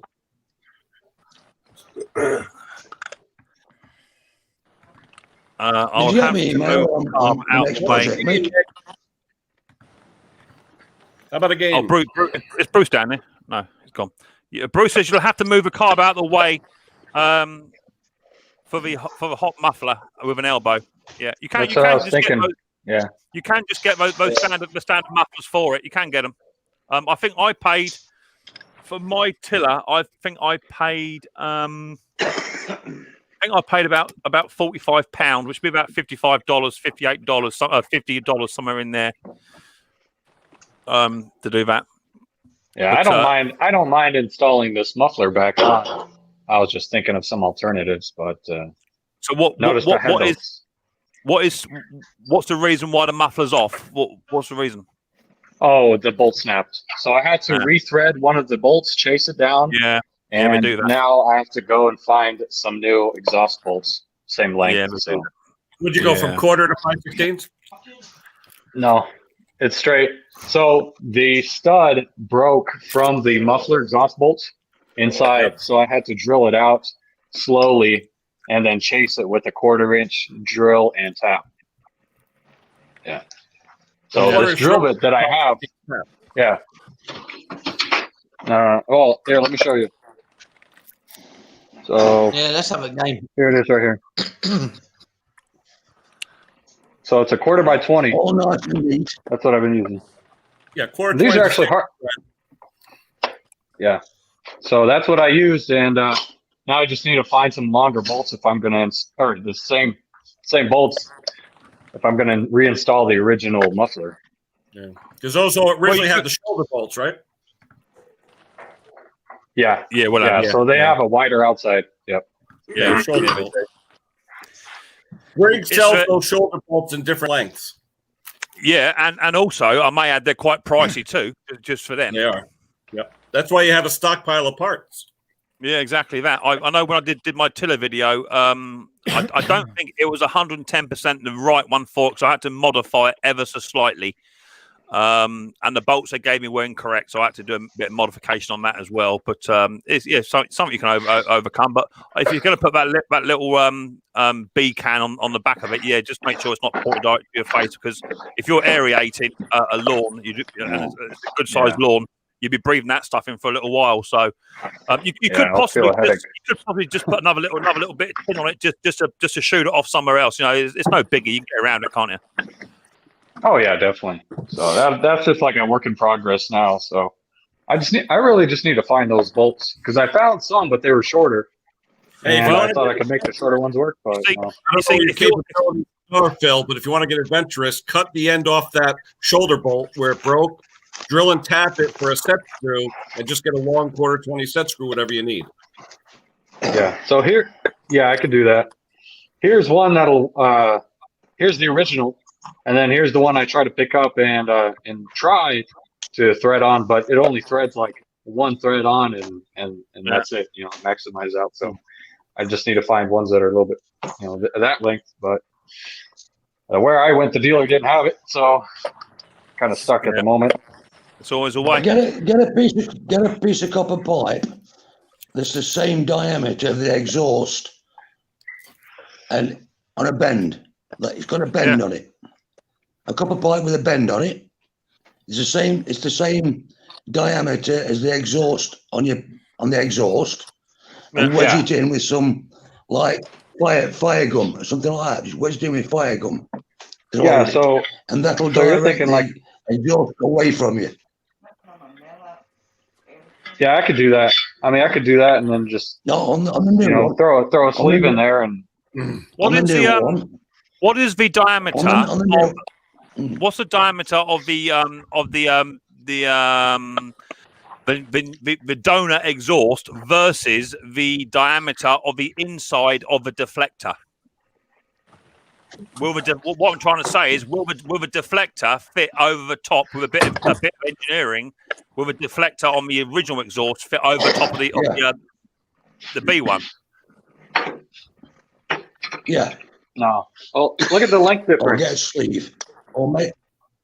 No, I mean the actual deflector piece. You want to use the deflector on the end of the small one to deflect it to the side and out of your face. That's what I'm saying. Oh, you know the deflector shield on the original exhaust. It should be 3 or 4. Yeah, that bit there. Pretty big. Would that bit not fit? If you snipped it a bit and just bent it over and I don't know, riveted it on there, would it not deflect it? I mean, I could slip the top over.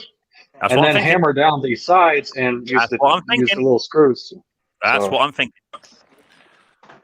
Yeah. That's what I mean. I could try. That's a good idea, Mick.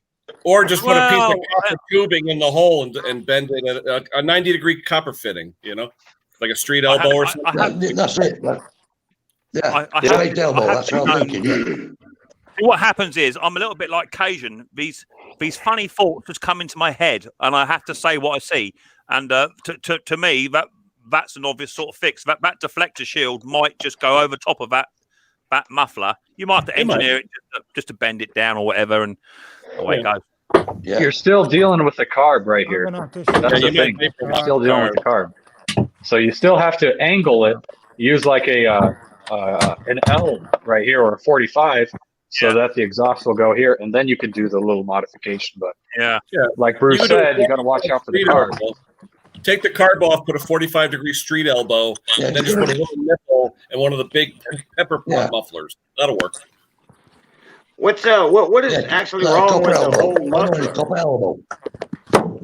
Oh, nothing's wrong with the muffler. I just had a snapped head bolt in there, so I had to take the muffler off and retap the bolt inside here and the exhaust and the block.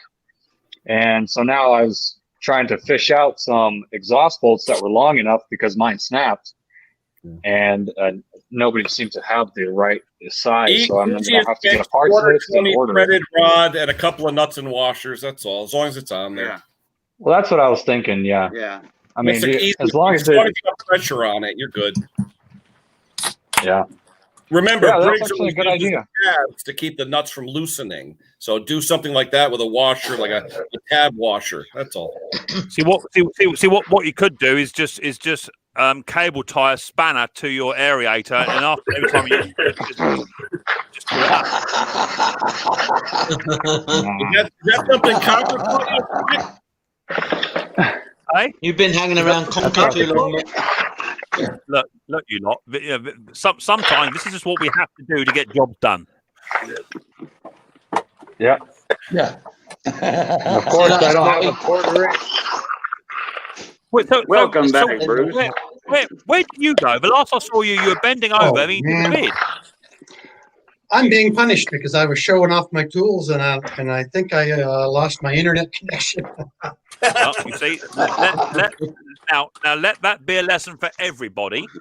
This is what happens when you show off about your tools, and that's why I never show off and never lose internet connection.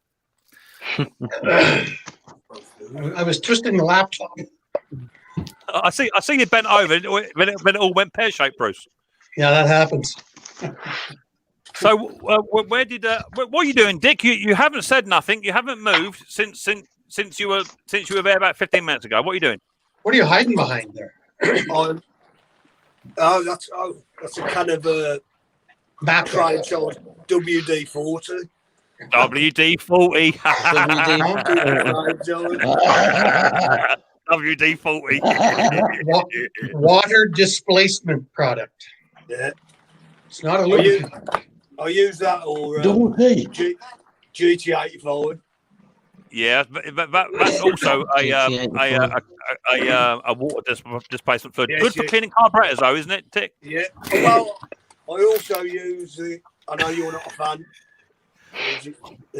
Oh no! There we go. No, get rid of that. Don't. So yeah, I agree. They're all good products, I think. So what are you working on then, Dick? Have you got that Husqvarna sorted yet? I haven't, mate. I've had the fuel line delivered. I picked up that today, I think. The carbs come for this 450 Briggs today. Is that the Chinese copy one? It is, yes, mate. Yes. Yeah. How did that go? Mix says you can buy the white. I haven't done it yet. Mix says you can buy the white. Mix says you can buy the white cartridge now and not have to replace them. Yeah, well, unfortunately, what he's done is, Bruce, he's bought a brand new, genuine Chinese £4.50 carburetor, and I've got this sneaky suspicion he's going to fit it, and it's going to do the same as what it did before. I have as well, to be honest. Surging, I bet. $10 it's surging. Oh no, I should say 10 quid it's surging. Yeah, £10 surging. It wouldn't start. I've had it running, but badly. So. Oh, those things are garbage. I've rebuilt the car twice. That'll save your neck. That'll save your neck. I keep those in stock. I had to. On my Breeze, I don't know about you guys, but I always have to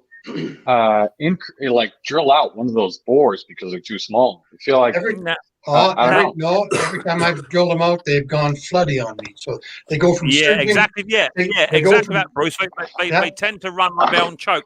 The difference is now is that you can now buy just the cartridge for these. Okay, part number is 597547. And the newer version now, they only come with one brass jet, which is this fella over Heather. The other Right. jet has now been taken out and it's sunk back with a bit of plastic in there, and the hole's a lot bigger. And these are, I had a fight with Ken Small Engines last week about these. We can get these in the UK for around about £6, £9 with postage, and you can get them cheaper in America than what Ken was finding them. But from what I hear, they're a much better genuine product and better than picking up a brand new genuine carburetor for $50 or a knockoff that Dick's got for about £4.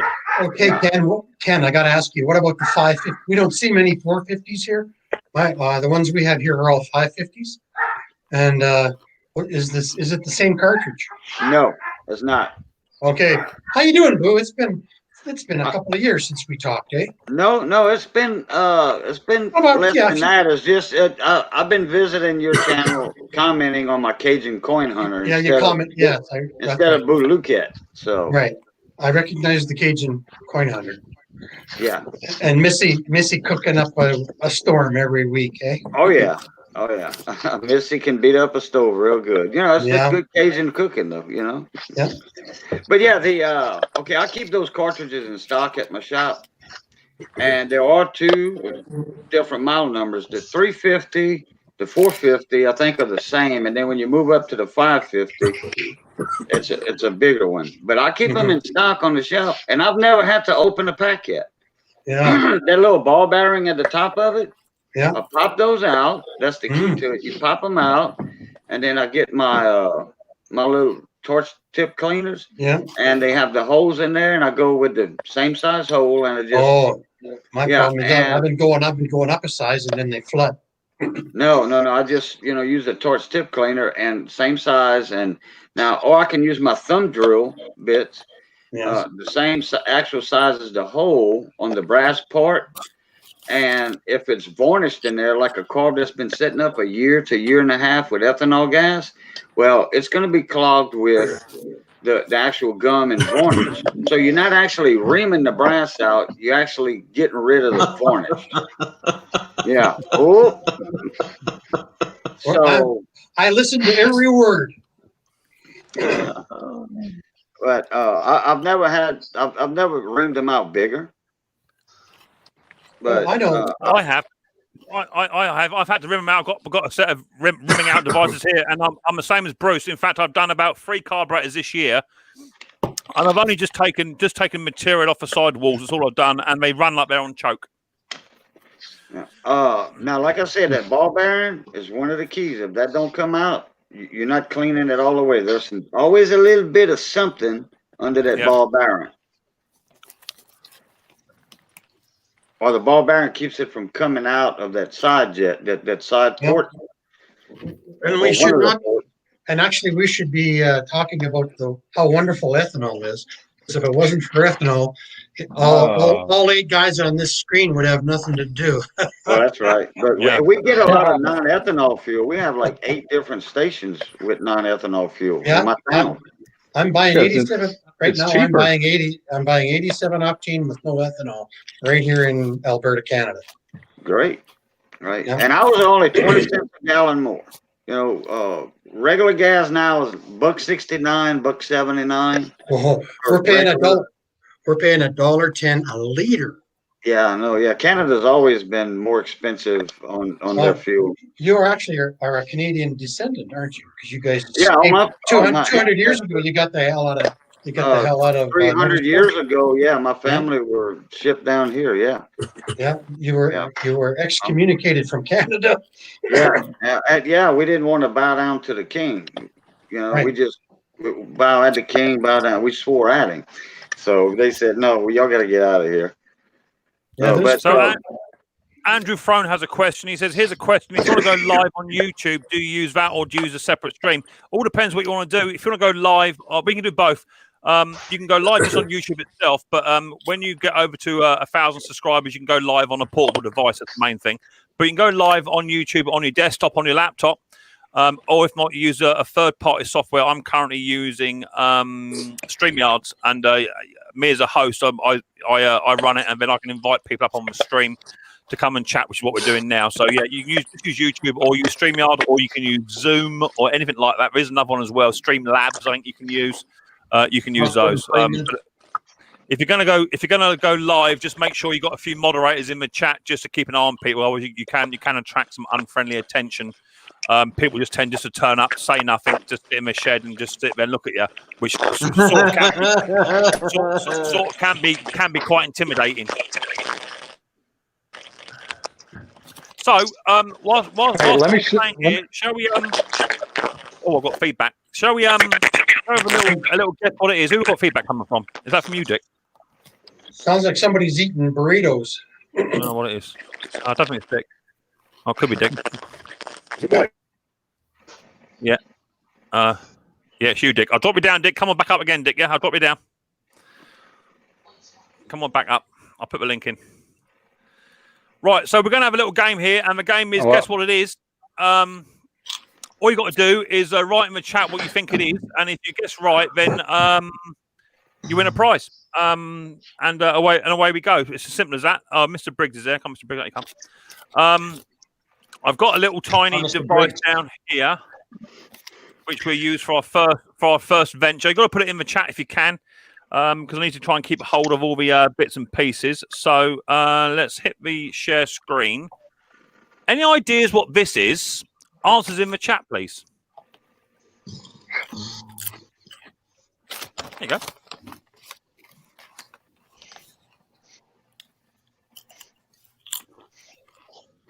Oh, someone's eating Crispies. But I said somebody's eating Doritos. Yeah. I mean chips. Yes.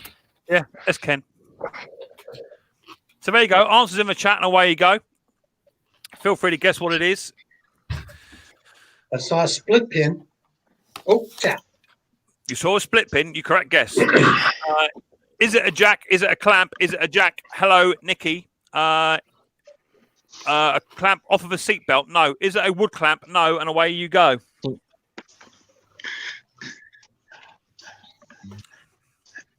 All tech has no clue. Well, there you go. That's what happens. Is it a vice? No, it ain't a vice, Ken. Is it Roy's wallet? No, it ain't Roy's wallet. It'd be empty if it was Roy's wallet. I know it's not Phil's toolbox either. No clue. No. Oil remover? No. Is it a lever? No. Hi, crazy dude. How you doing, buddy? Is it a side hammer? No. No ideas from me, Nicky Walsh. How you doing, buddy boy? Thanks for your lovely comment the other day, mate. Much appreciated. Is it a TV bracket? Good guess. No, it's not. Is it part of a weapon? No. Is it Ken's wallet? No, it's not. Is it Sparky's egg poacher? No. Any ideas, panel? Any ideas? Just he's muted. He doesn't know he's muted yet. He doesn't know he's muted. Is it for small engines? It's a tool, yeah. Is it your mic? It's part of your mic? Part of your mic tower? It's not to do with small engines. No, good guess. It's not, though. No. Some kind of lever, a door bracket, a spanner. No, it's not. Benedict White hasn't got a clue either. It's not an empty plate of chips and sausage because I'm looking at one. No, it's not. Who is Sparky? Me? No. A car lever? No. Is it a tool of some sort? Yes, it is. Do you want to see it again? Yeah. A heater remover? No.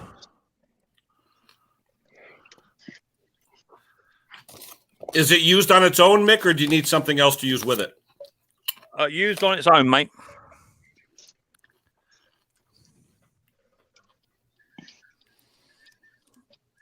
Looks like it's got a key in it or something. Oh, someone's paying attention. Square key? Yeah, someone's paying attention. It's got absolutely nothing to do with it. God. But on the left there, is that something that's longer or is it round? Yeah, it almost looks like a generator foot. You would know what a generator or compressor foot looks like, Bruce. You've had one in your shop for the past 6 months. I'll never escape that. Are you all right, Dick? Are you back? Yeah, mate. Can you hear me now? I can hear you loud and clear, sweetheart. Is it a jack of some sort? No, it's not. An engine starter, a nipple cripple? No. Is it a pipe tool? No. Is it a puller? I don't know. Laugh out loud. Is it a lock? Is it a fuse remover? No. A pipe wrench? No. A chain link remover? Yes. No. A tensioner? No, it's not a tensioner. I see what you're thinking, Ken. Tensioner on a V8. A welder's clamp? No, it ain't a welder's clamp. Is it a nutcracker? No. Is it a tool for laminate flooring? No, it ain't one of them. Is it a blade sharpener? No, it ain't one of them neither. Mick, is it used currently or historically old? What is it? Currently, they're old as well, but I think this is quite a current-ish one. Arranged for a pulley? No. A bender for some type of metal bar? No. A cider cutter? No. A knife cutter? No. Someone's got fireworks going on tonight. Is it for removing keyways? No, and it's not for removing strimmer clutches either.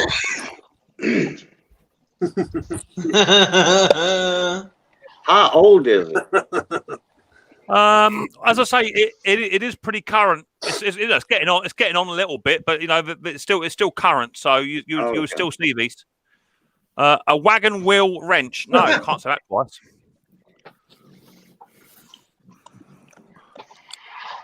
So how are you finding the Peaky Blinders? And Ken, you getting into it?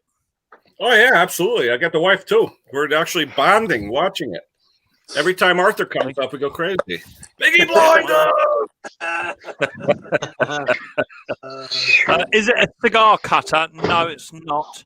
A knife cutter, moving keyways off a lathe, wagon wheel wrench, a clutch holder? No. A wheel straightener? No. A thread die? No. A spark plug remover? No. Who sent that picture? Is it part of your tripod? Like a tripod of some sort? No, it's a tool. It's what a workman would use for a tool. It is part of a tool. Or it is a tool. So as you can see, this part here has got some kind of rivet or something in there, which will allow this part here and this part here to separate, and then obviously these vents here will then separate up. There's a little tiny bit here, a bit of a spike coming up.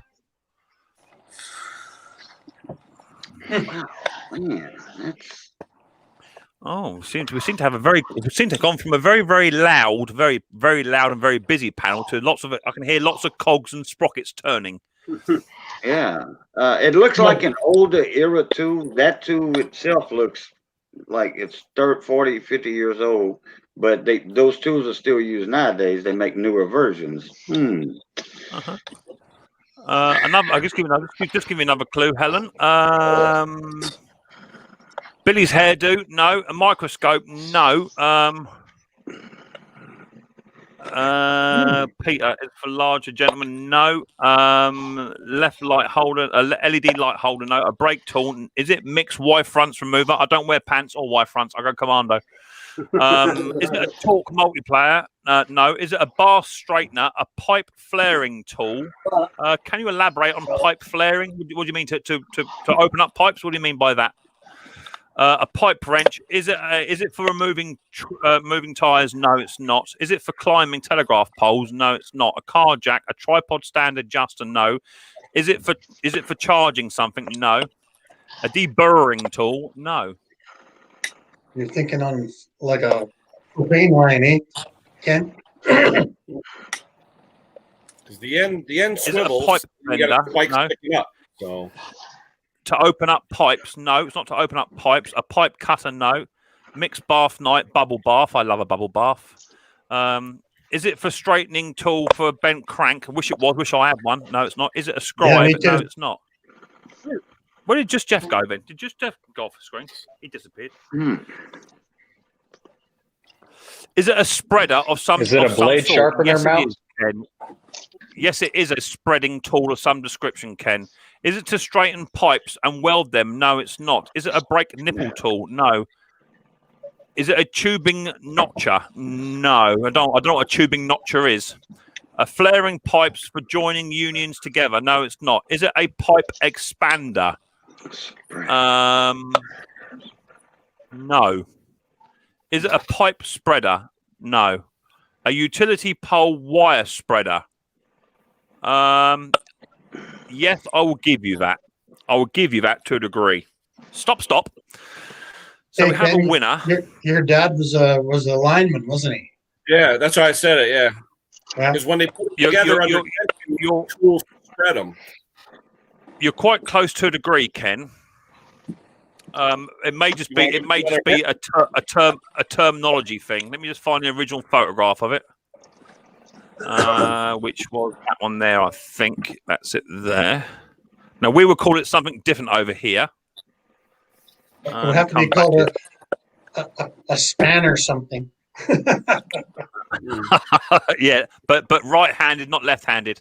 That's right. I have a left-handed pheasant ranch. So that's what it is, and that's what it is. So it's actually a cable sleeving tool. And it's designed to put a sleeve. Yes, it's called a B-sleeve stretching tool. Yes. Yeah. We call it a sleeve stretcher for stretching the sleeves over cables and such like. I had one. It puts the sleeve is about that long, and it has 1/8 of an inch hole. You stick it on into the 3 little prongs, and it opens it up. You stick the wire through it, and it puts so that there's no shield being exposed to other metallic areas around the end of the 2 wires. That's exactly it, Bruce. That's exactly it, Bruce. And I couldn't have explained it any better. Even if I tried. It's a B-sleeve stretching tool. That's a telephone tool. A pen would be good. I have one over here alongside writing out a bill for somebody. There it is. There it is in my organised chaos. I knew exactly where it was. So, Ken, I'm assuming you've got everything already, haven't you? I'll be right back. Well, Bruce clarified it, so let Bruce choose. Okay, so Bruce, you can either have a prize, or because you don't have it all yet, you either have a prize, Bruce, or you can donate. He said he'll be back in a minute. Oh, where's he gone? Don't know, but he said he'll be back in a minute. Unless he's going to get his tool. When he comes back, when he comes out, just all make out we can't hear him, okay? Yeah. Or we could all disappear, just. So you only showed part of the tool on purpose, because if you'd have showed all of it, it would have been an immediate. That's how it works. Yeah, exactly that. Yeah, sometimes it's harder, sometimes it's easier. Mr. Briggs has dropped out. He's not connected. Yeah, I can see him. Send me the link again, please. Mick Rado, just Jeff. There you go. When did Cajun become small engines? Oh, Alexander? I know Alexander well. I've been working on small engines for 30 years. Or more. Actually more. Going on 40. Alexander Smith says, Cajun on mixed panel, aren't you not from the coin community? Well, everyone's welcome, but as Cajun just said, he's pretty much been turning wrenches into day he can walk. Cajun, you ever seen these Cajun? Yeah, Zaps. Yeah, Zaps chip. Yeah. That's made down here in Louisiana. Yeah, we never saw them up here this week. All of a sudden, there's a big display with these things. Wow. Now, Alexander, this is I'm on my name's in there, Cajun Coin Hunter, aka Boo Lucat, which is my small engine channel. Gardening and small engine channel. I've got repair videos. I've seen a lot of live streams. You do a lot of live streams. Yeah, I've been in your live streams already. Yeah, yep. Yeah. So what's the weather like in heighten. It's absolutely lashing down with rain, mate, and 60-mile-an-hour winds at the moment. I don't want to heighten it, people, but just for those of you that don't know, but I'm only, if you can see that, 1 subscriber away from 4,500. So the giveaway is imminent. Imminent. It's close.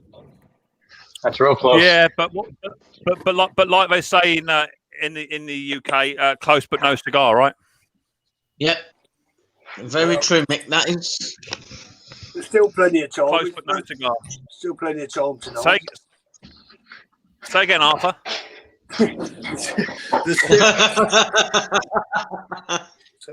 There's still plenty of time tonight.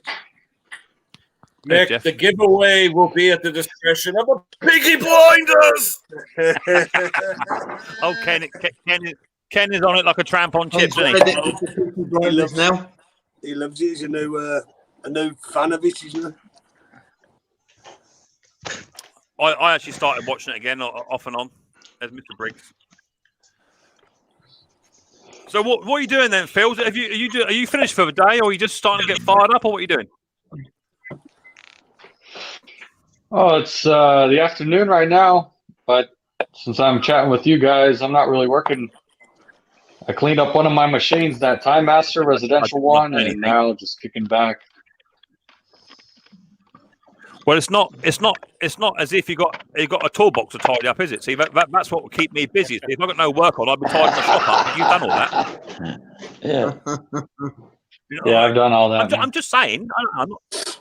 I'm not being knocky. I've always got tools to tidy up. Always.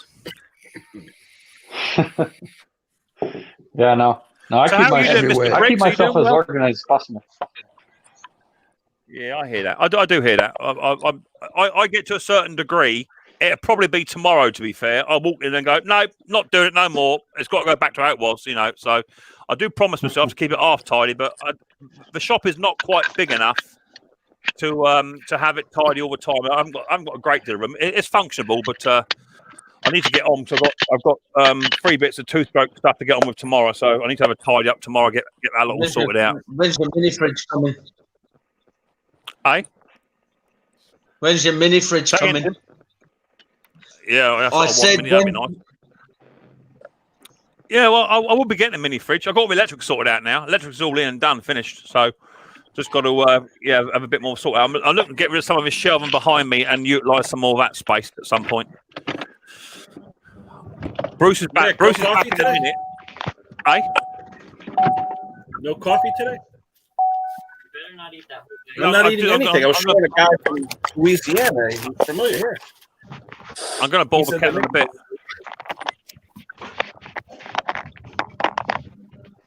In fact, I'll turn the kettle on now. Hey, Cajun, my daughter just came in and says, "Oh, you're not going to eat all those chips, are you?" Oh, there's a very simple answer to that. Yes. Put them in front of me. They're gone. I reckon Bruce's minute. I reckon that's probably a Canadian. Is that a Canadian minute? Is it? Yeah, times by 1.7. I suspect he's getting some ear roll off Mrs. P. I expect for having a dirty workshop.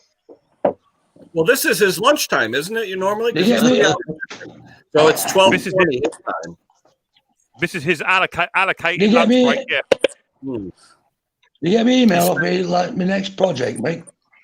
He spends lunch there. When was that? When you sent it to me? Is that... A few days ago, I think I sent it. I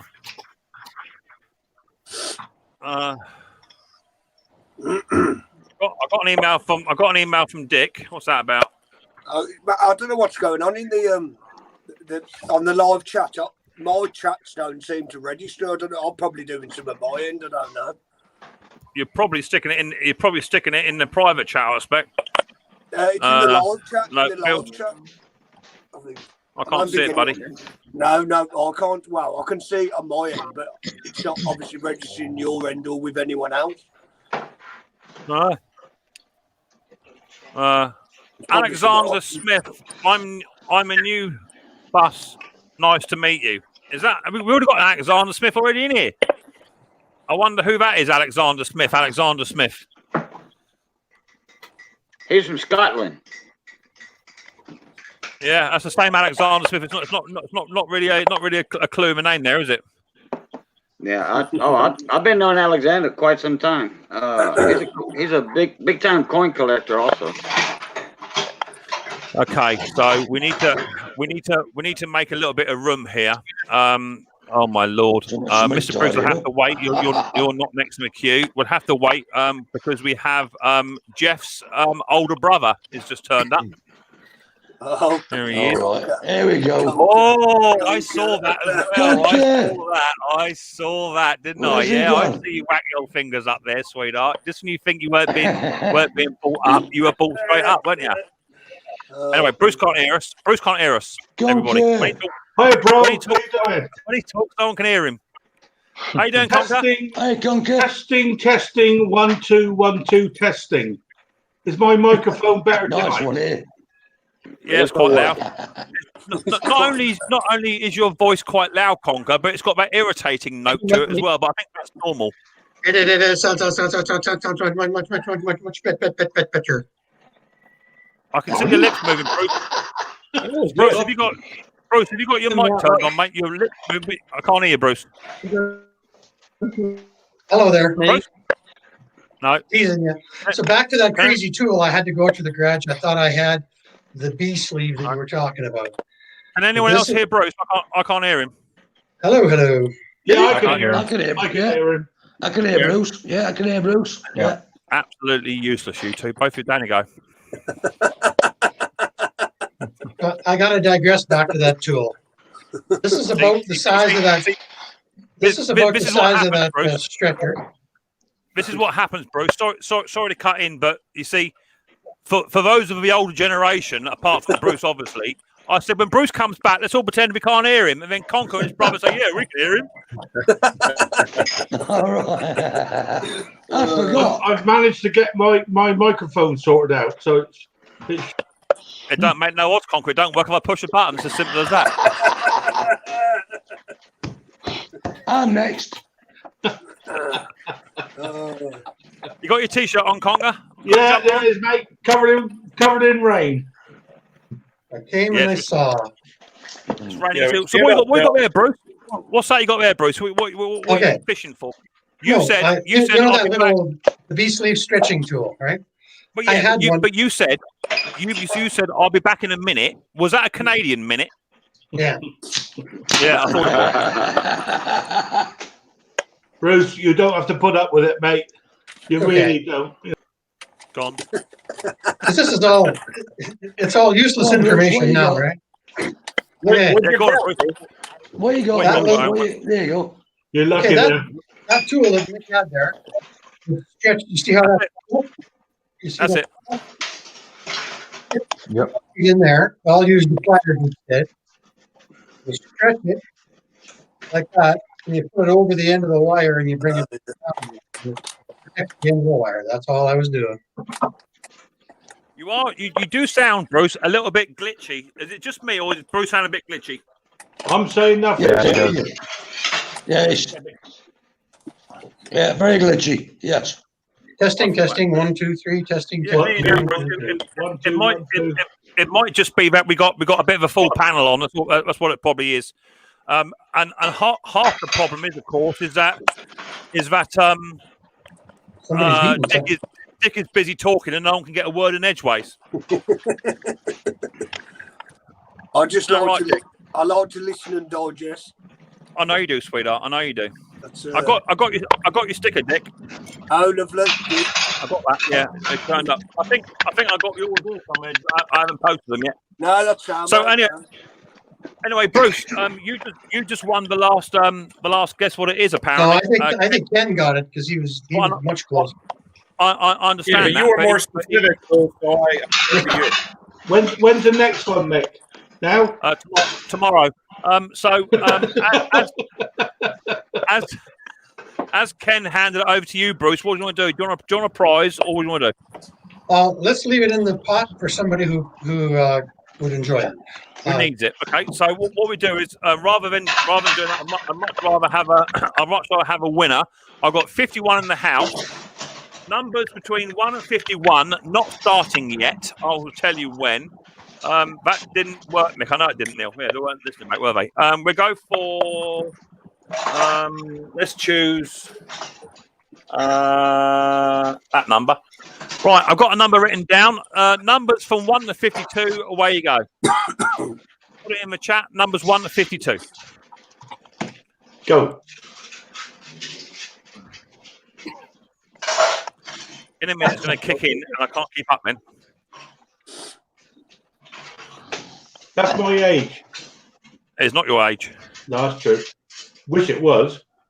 You get my bit of string, by the way, Mick? Hey, You can double put it wide is on. All right, stop. We have a winner. Stop. Winner, chicken dinner. Got a winner.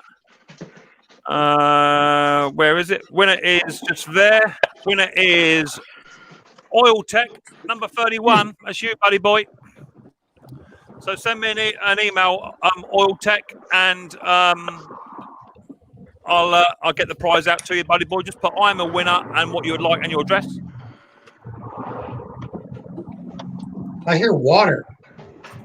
Hey, Bob's here. Too. Double wide coffee. I made my coffee earlier on. I think Briggs driving. Somebody smoking a bomb? Yeah, double wide needs to hop on here. You get your bit of string, Mick? Yes. I think somebody else Tom, is listening to this stream, I think. Did you say double wide sixes here? Yeah. See, the reason he's come on here is probably because he's seen Bruce up here.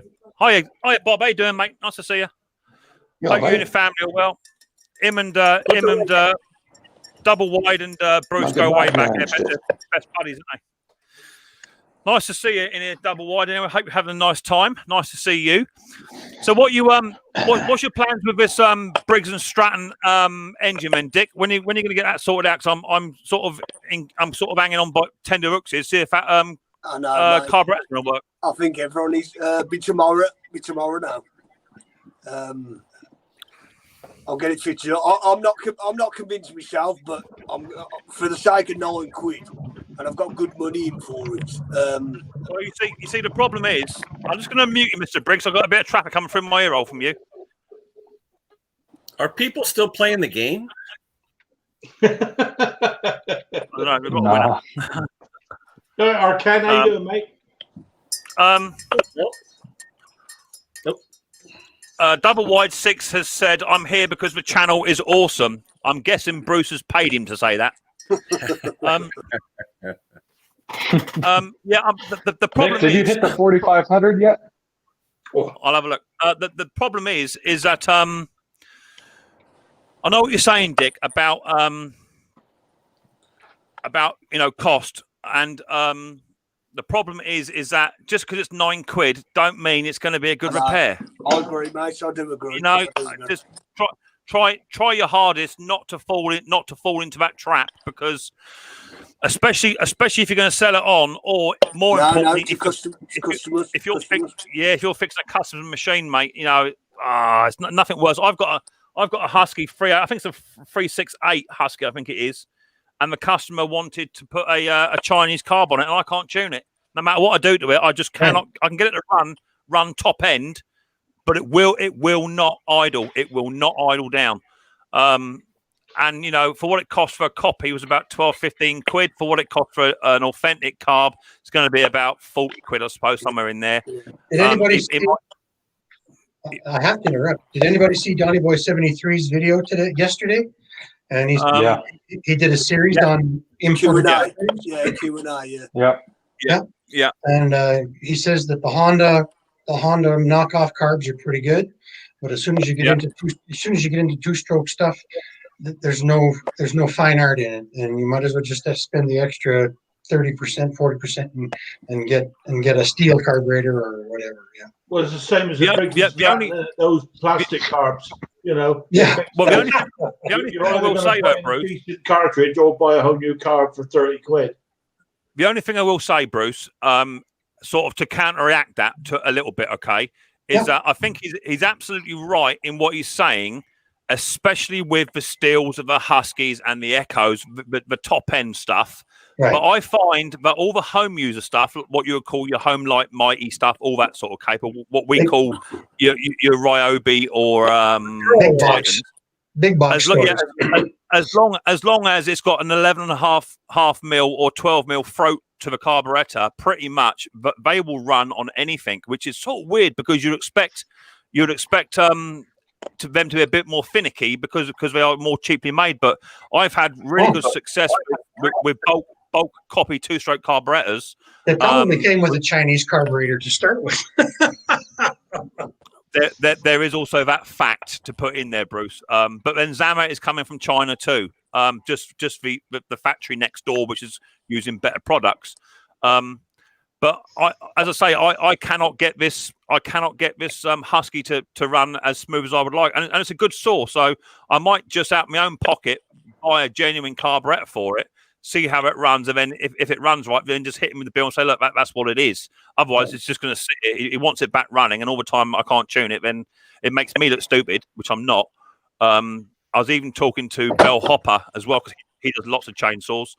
And he said, you're wasting your time. He said, you can tune them to a degree where they will run, which this does. It starts no problem. It runs no problem. But it won't idle. It won't sit there and take over for you. And that's what you need, I suppose. But there you go. Yeah, there's no way to blow it to do the jets on those little aluminum blocks. Yeah, David said, who else finds Husqvarna's the worst machines to work on? Well, I took that Husqvarna chainsaw apart, and just to get the carburetor off was nearly 45 minutes solid work just to break the chainsaw down. It's like the old McCullochs. The McCulloch Max are the worst chainsaws. McCullochs are the worst. Right. Those Mac chainsaws. Well, the thing is, Phil, is that McCulloch is actually Husqvarna, is it not? Yeah. I don't know. I think it is, isn't it? Yeah. You know what? I'm back in a minute. A few years ago, I did a video on how horrible McCulloch was, and now if you can get that clamshell lined up, you can do it. Yeah. Right, Ken? Yeah. McCulloch is over here. McCulloch is a cheaper alternative to Husky. Genuine with Husky always. Yeah, I know what you're saying, David. Bellhopper does some really good videos. Bellhopper does some really good videos. Yeah, Bellhopper is an artist. It's like Crystal May's challenge to get a carb off. Well, it's the first time I've done one like that, and as luck would have it, funnily enough, a YouTuber released a video about a week after I did mine, and it would have speeded me up if I'd watched his video. But it took me 45 minutes just to get the carburetor out. A full 45 minutes, unfortunately. Well, I'm getting back into two-strokes. And hey, Mick, I gotta go, bro. It's been nice talking to you guys. I gotta head out. So Phil. It's been nice chatting with everybody. It's been fun. Time here. Look after yourself, mate. Take care. Yeah. I'll catch you guys on the next one. Cheers, mate. Yeah, take it easy. Did I just hear right? You're getting back into two-strokes. Yes, I am. I'm not advertising it on YouTube much. But, I hope you're editing.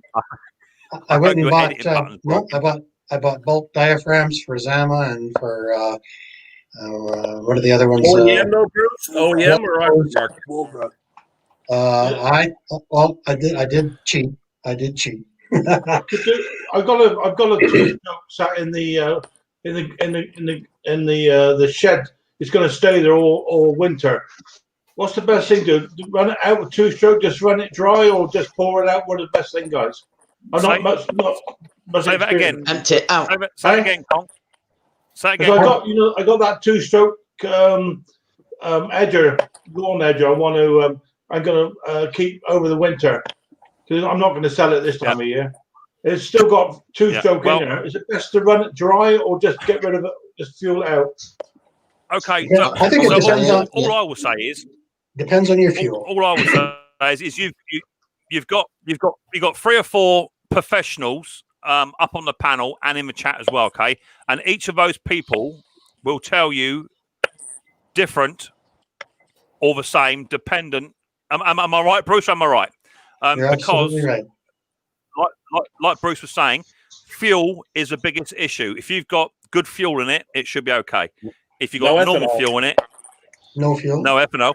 If you've got bad fuel in it, drain it out. But make sure you prime the bulb first. If you're going to leave it, Phil, and I mean you're going to leave it be, take the fuel out, but then put in some good quality fuel with a stabilization. Do the top up and leave it. It should be fine. But you can't be taking that cap back off. That's our fuel, as you know, is pretty good.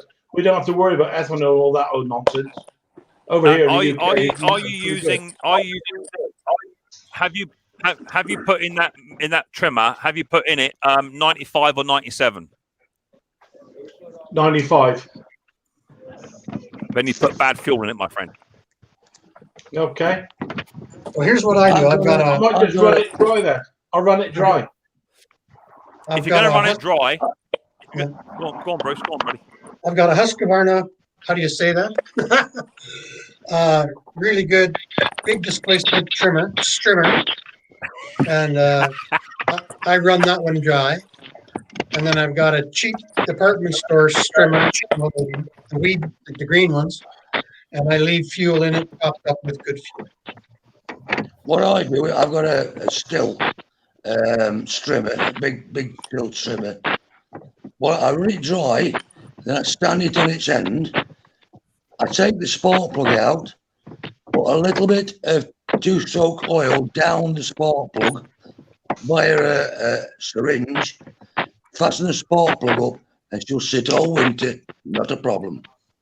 Well, double wide 6 is saying the best two-stroke is battery powered. Cheers for that, Bob. I agree with you, Bob. Missy Moo is saying that I'm right, but unfortunately I'm not right, and it all depends on the user. Andrew is saying what I also recommend highly, and that is to run the machine once a month and keep adding new fuel in it. That's another one. I agree to that. Well, I do it, Bruce, and only because I generally in the winter time I have lots of machines in my store, and rather than me having to do 20 winterizations or what have you, I just set a reminder and just once a month just go out and fire them up, put new fuel in. Don't forget, well, I'm usually in Mexico, but when it happens, it's 30. I haven't got much out there at the moment, so that's easy done. It's 30 below here in January. It's 30 below here. You don't go up to start anything. It's not a problem, Bruce. I got the key to your house, so when you're away, mate, I'll pop over and run them up for you. We're not going to Mexico this year. Yeah, I bet none of us are going anywhere. To be honest with you, no, we ain't going nowhere. Not going anywhere. Bob said, Ken, I'm serious. Just shelled out for a Milwaukee M18 chainsaw. There you go. Making a pile. Who's making all the convenient? Very convenient. Say again, Bruce. Oh, somebody's making a lot of noise. Let's see who it is. It's probably Mr. Briggs.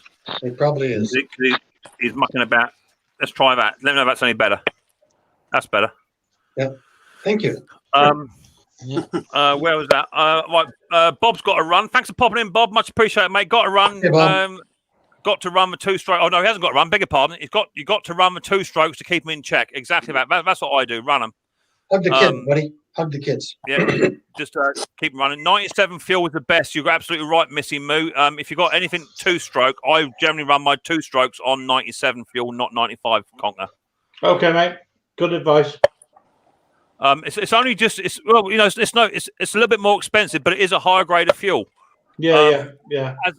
As I said to you last week in last week's stream, I had some fuel here which is 2 weeks old, which is 95, and it's already got that little yellowy tinge to it, you know. Yeah. So you have got to keep them in check. Yeah. Does anybody want to buy a gallon of two-stroke petrol? No, thanks. Yeah, a lot of noise on the stream. Yeah, definitely. I think it's just Mr. Briggs bumming about in the background there. Right, so I'll try and get another game up. Let's have a look. See what we got. Let me have a look then. Hang on. Let me find a real easy one for you. You'll all get that one. What's that one there? Look at that one there. What's that? No. Jeff's got his magnifying glass on. Okay, so this one might go quite quick. This one might go quite quick, but we should see.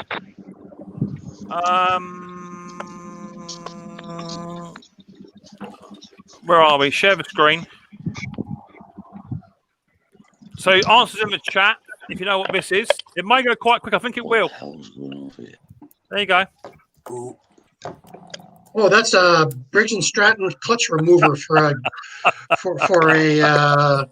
plastic engine. Okay, so no point in putting it in the chat then. Bruce has got it. Well done, Bruce. Yeah. Well done, Bruce. Well done, Bruce. I think everybody recognizes that as who's I've had good luck with the K100 broken their fuel, yeah. knuckles without them. You can do it. So, no problem, Bruce. Someone thought it was a carburetor bowl. Mixed bald head protector. Polisher. Polisher. Polisher. I beg your pardon. Polisher. With WD-40. So, Bruce, you want that one? What I'll do is I'll give that away now, Bruce. Or do you want a prize, Bruce? No, I'm fine. What do you want to do? You want to give it away, dear? Numbers 1 to 50. Numbers 1 to 54. Numbers 1 to 54. Away you go now. 21. No, you got to put it in the chat. You don't. Oh, stop! It's already stop! It's already gone. Someone's already got it. Oh my lord, that'd be you, didn't it? It had to be you, didn't it, Conker? Number 27. No. Conker. Give me an email, Conker. Do you know it? Let's just check me. Let's just check me old. Randomized. Thing a minute. Let's have a little look here. Oh yes, definitely. 4.49. Yes, we're there. So, ladies and gentlemen, just so you know, and to me, it's a big accomplishment. I've just reached over. I don't know if you can see that 4,501 subscriber. Well done. Congratulations. Well done. Yeah. Thank you very much indeed. Well done. Oh, stop you! Make me boo. Well done. So, for the giveaway, Well deserved, mate. and, Well deserved. Well, I do try and work relatively hard at my channel, despite all the about we have. But I have now reached that milestone, so I'm well happy. So what I'm going to do is, okay, what I don't want to happen is for people to come into the stream later on, and see comments in the chat. That's what I don't want to see. Okay. So the giveaway will be a £50 Amazon gift card voucher. Okay. Wow. For the first prize, and the second prize will be 3. So there's 4 prizes total. Okay, £50 Amazon gift card voucher is the first prize, and also there will be 4 prizes of limited edition, and these are limited. I'm only having 5 made of Micks Mowers special caps, fully embroidered with Micks Mowers written on the front. And on the back of it, it's going to say, let's get down and dirty on YouTube. Okay. They are black cap with red flashing. Mr. Briggs is back yakking. They're black caps with red flashing, and the letters are red and silver, fully embroidered. None of your sort of cheap paint on stuff. You know, they're nice. They've cost a pretty penny to have them done. They're not cheap. So what I want you to do is I want you to email me, please. I don't want you to put anything in the chat because otherwise I'll get inundated with other people just nipping along and just copying other people's posts. I don't want you to do that, okay? So in the chat, I want you to, in the email, which is down below, email me up and just put, I would like to win in the subject title. Okay, that's all I want you just to put. I don't want you to put anything else, congratulate, none of that old stuff. Just put, I would like to win in the subject of the email and email me up. If anything is put into the chat, the comment section, after this live stream has gone up, it will be ignored. It must be emailed to me because I don't want anyone else coming in. There's 50, 60 in the house here, which is fantastic. But I would like to give away my prizes to people who follow me on a regular basis rather than just your Joe Smith punching in giveaway video stuff, all that sort of stuff. So there you go, a £50 Amazon gift card voucher. And if it's abroad somewhere, I'll either do a transfer via PayPal or something like that. You know, I'll try and get it to you best I can. And then apart from that, there'll be 4 Micks Mowers limited edition embroidered caps, which I have just ordered today. And that's what it is. But I'd like to thank you. I'm not going yet, but I'd like to thank everyone for helping, supporting, donating spares, buying stuff off the wish list, and just generally having a good time because I'm enjoying myself, and the numbers reflect that in the chat and in the panel by saying I had nearly 80 in the house at one point tonight, which is absolutely fantastic. So email me up. If you don't email me up, you don't get. Simple as. Check your emails, mate. Look at that ball. I'll be checking my emails later. Have no fear of that. Did I get the drive sorted on that mower? Yeah, I did eventually. You do work hard on your channel, Mick. You really do.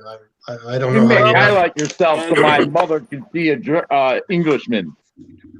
So there's Mama Briggs. Do I need sunglasses? There we go. Yeah, I need sunglasses. You don't need sunglasses for me, darling. Hey, tell Scott the baldness runs in the family. Not my side. Oh yeah. Your grandmother's All right. side. Dude, that was weird. I thought you blowed me a kiss Well, then. it's lovely to see you.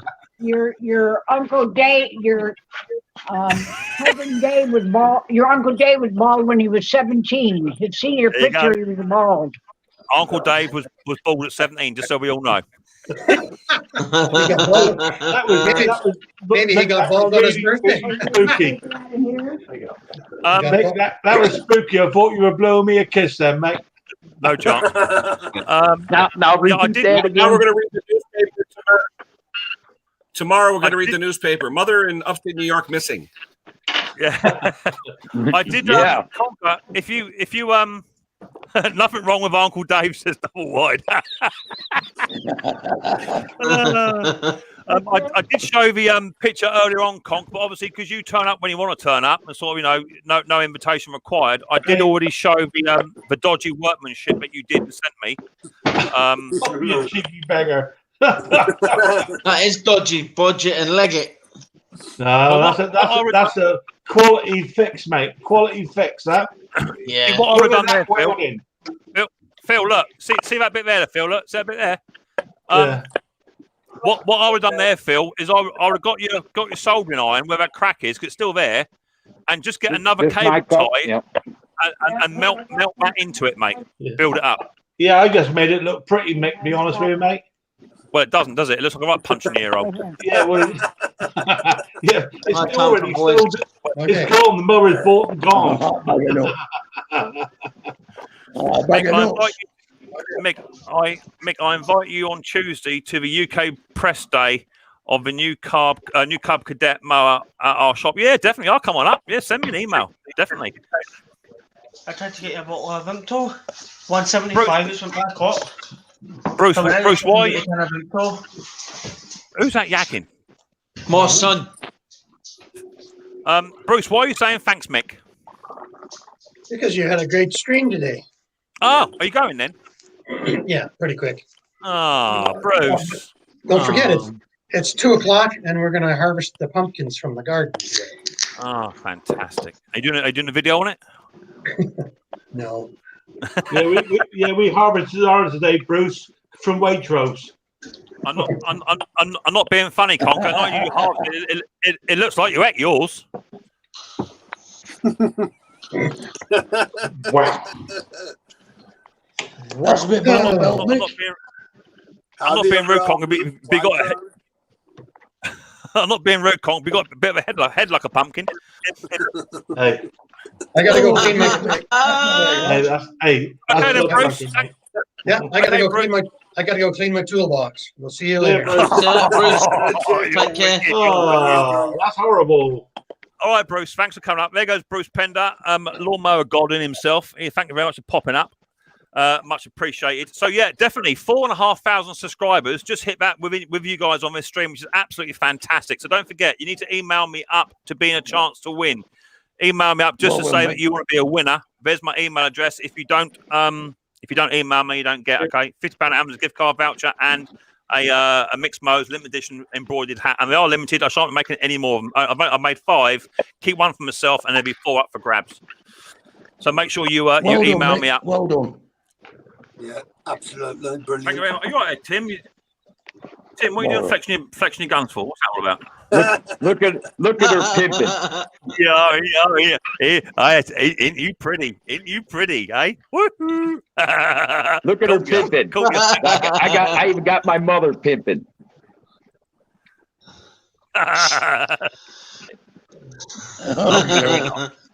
She looks very happy wearing that t-shirt. She looks what? She looks very happy wearing the t-shirt. Well, Oh dear God.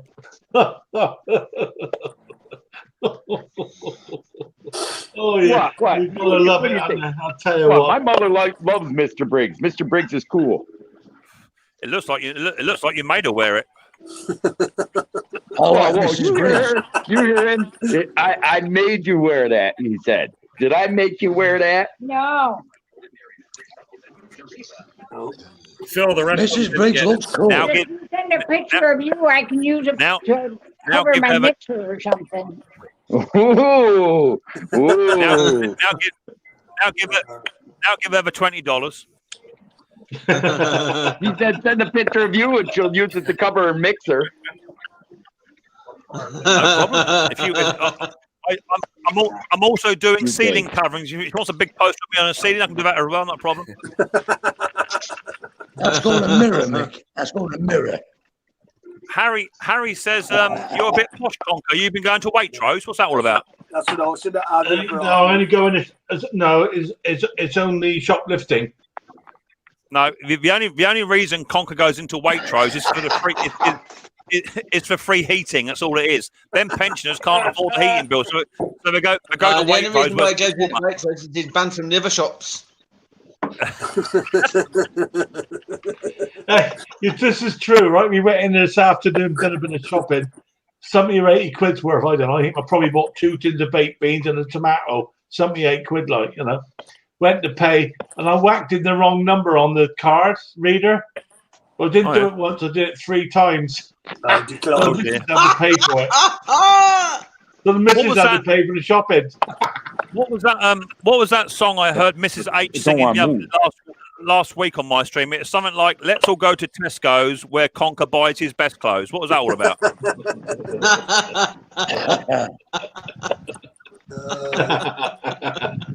Yeah. Let's all go to Tesco's where Conker buys his best clothes. Don't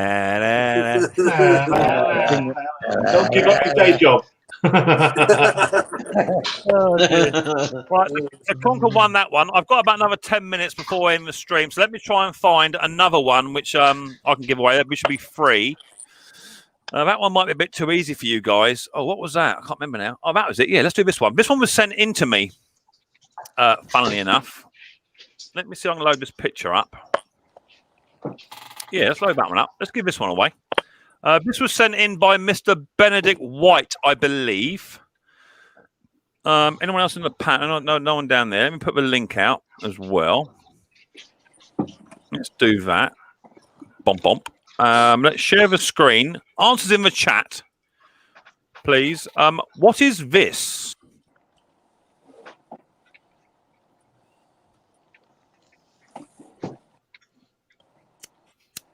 A black blob in the middle of the screen at the moment, Mick. No, he didn't hear you. What? No. Now tell him again. I said, Mr. Briggs is more of a gentleman than some men I have met. Well, all I'm saying is, sweetheart, is that obviously he's drunk half the time when he's around you. She ain't talking about me. She's talking about my dog, Mr. Briggs. All right. Okay. Just about to say, because you are a raving crank. Hey, I'm my father's son. Yeah, but on your dad's side, correct? My father's a crank. So, is it a grease gun? No, it's not. Is it a multimeter? No, it's not. Is it a piston rod remover? No. A clutch puller? No. A valve lifter? No. A flywheel puller? No. A sink tap resetting? Yes, it is, Sparky. That's exactly what it is. It is for sink tap setting. So that's it. Gone already. What?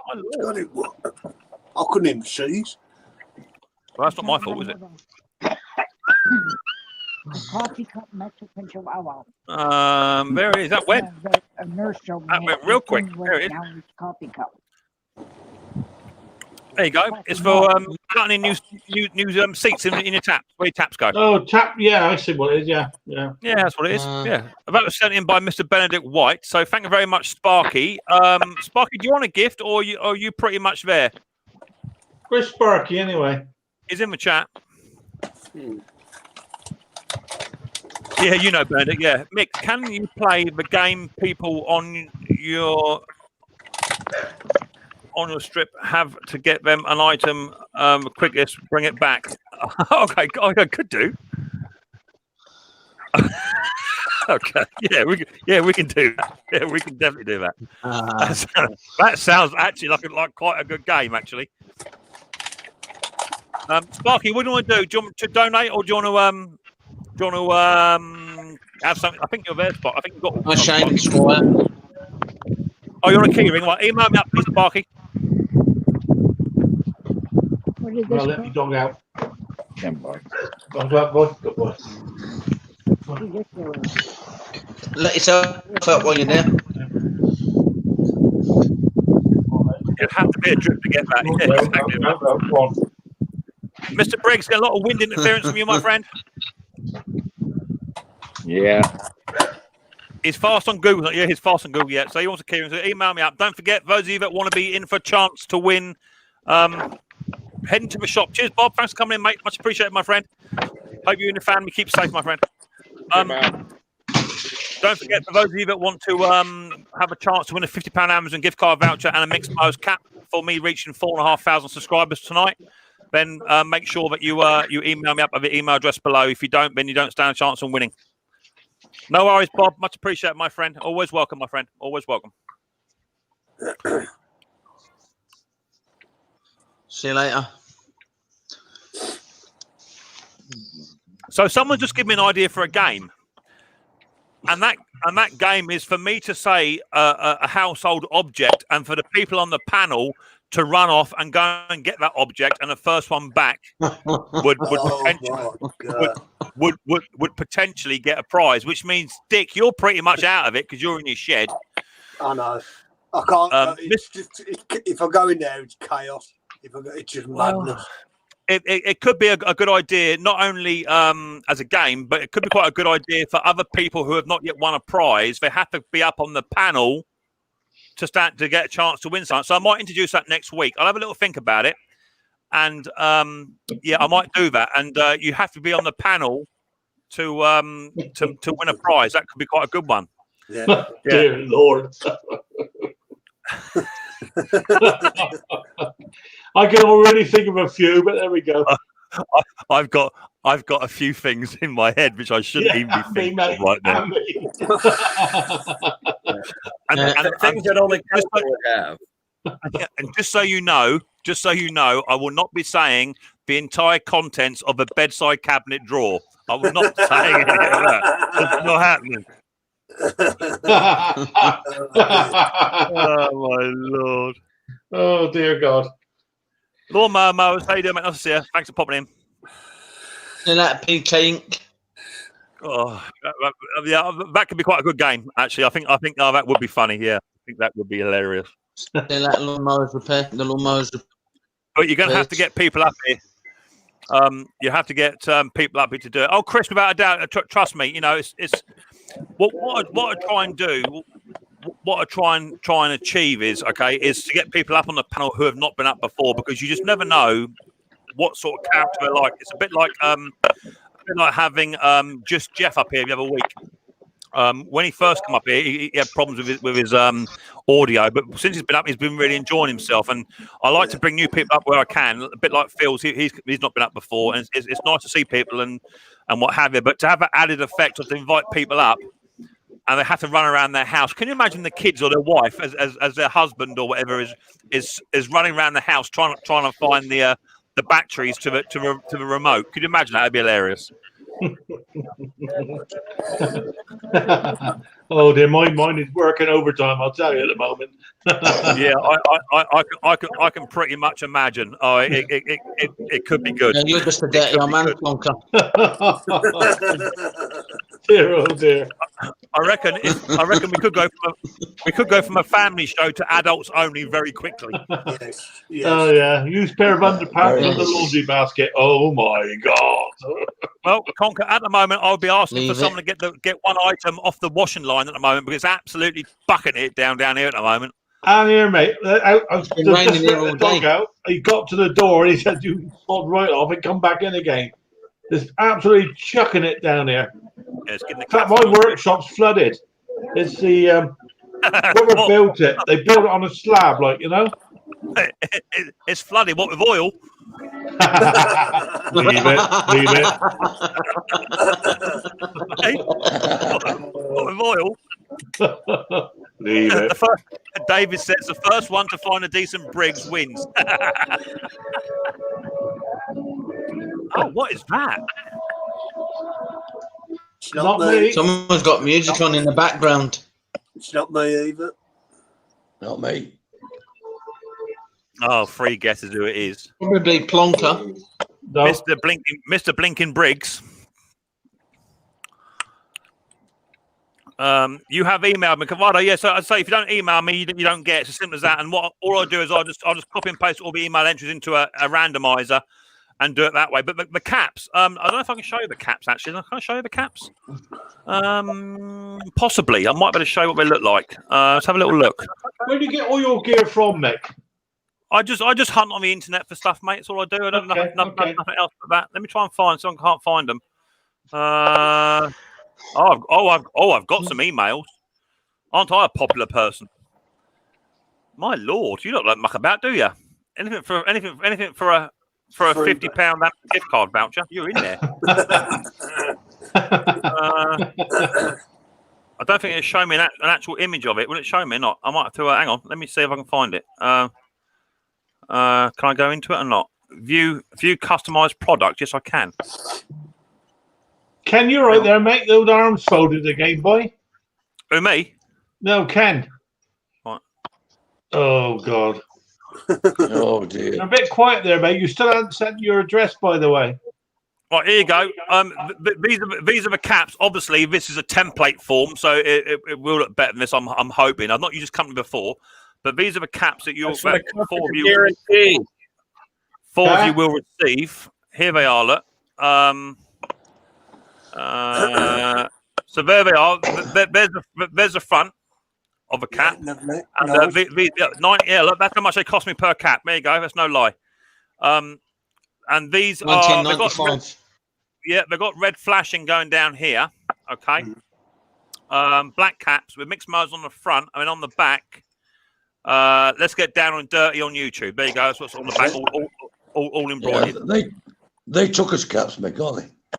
Yeah, so just to show you, I'm not sparing no expense, and actually I'm going to be out of pocket by the time I do this giveaway. They cost me 20 quid each plus postage, plus the Amazon gift card voucher on top of that as well. You're talking 150 quid there. Yeah. No, you How do you? I still can't work out how to share a screen, Mick. I tried after. To be fair, Conk, that's probably not a bad idea.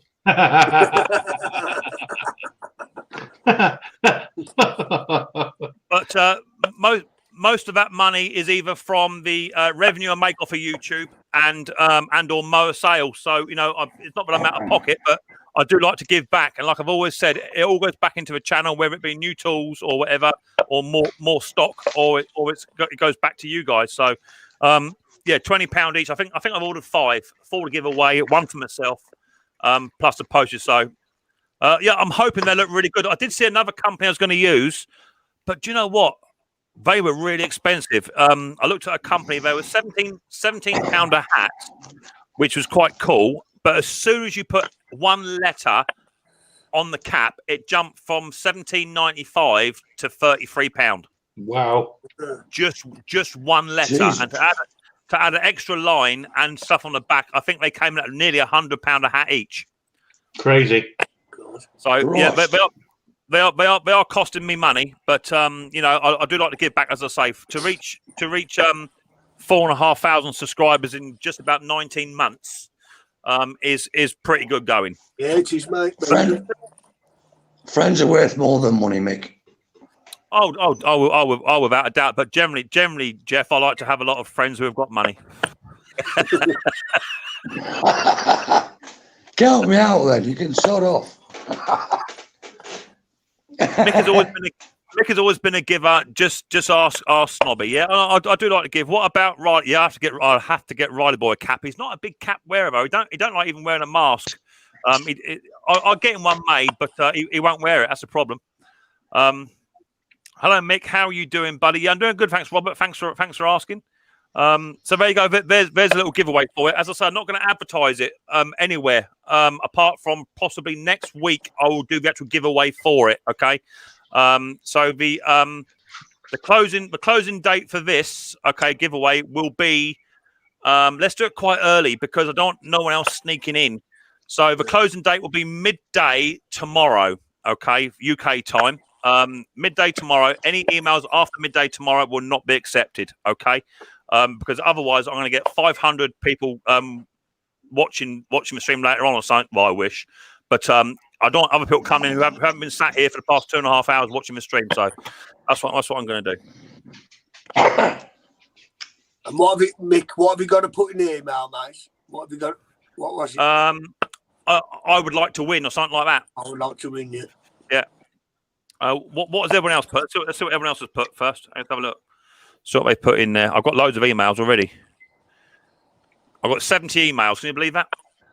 Cool. 70. Yeah. Put the words "I would like to win." Okay. Okay, mate. Sorted. Will do. Martin, you've put Amazon voucher. Martin, can you please correct that email and put "I would like to win," mate? It won't go in. It's got to be "I would like to win." If it's not "I would like to win," it will not be accepted. Okay. I will accept. I would like to win, and I would accept. I'd like to win. Someone's put on there East Coast. You've put 500 subs comp. Oh, I see. Yeah, that's fine. Yeah, no problem. I'll go with that. That's fine. So the giveaway will be until tomorrow midday, and then I anything after that I'll just disregard. Okay.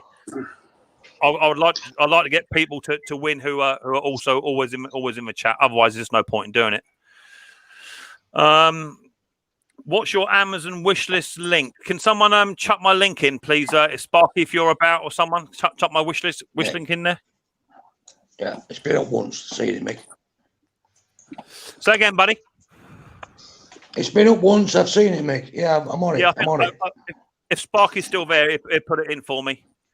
Mick, get sticker, please. The lawnmowers repair.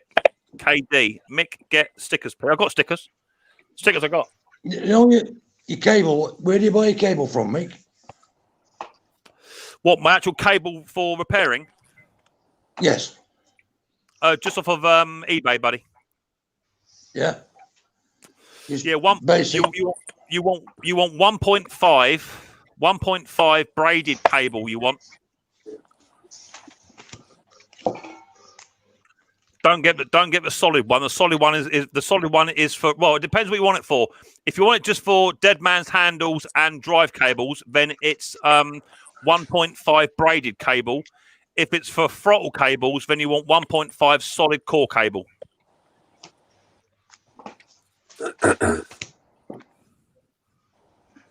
Mark Stone Limited, I heard you disappeared. Thank you, buddy. Thank you, Mick. You're welcome, buddy boy. There's my wish list there for whoever was asking for it. Helen. Okay, pictures. Had it today. Looks like the cable is seized. Okay, Harry, I'll look for that call tomorrow, mate. I'll get it off that engine and get that call tested for you. I don't want to send it over to you if it's no good.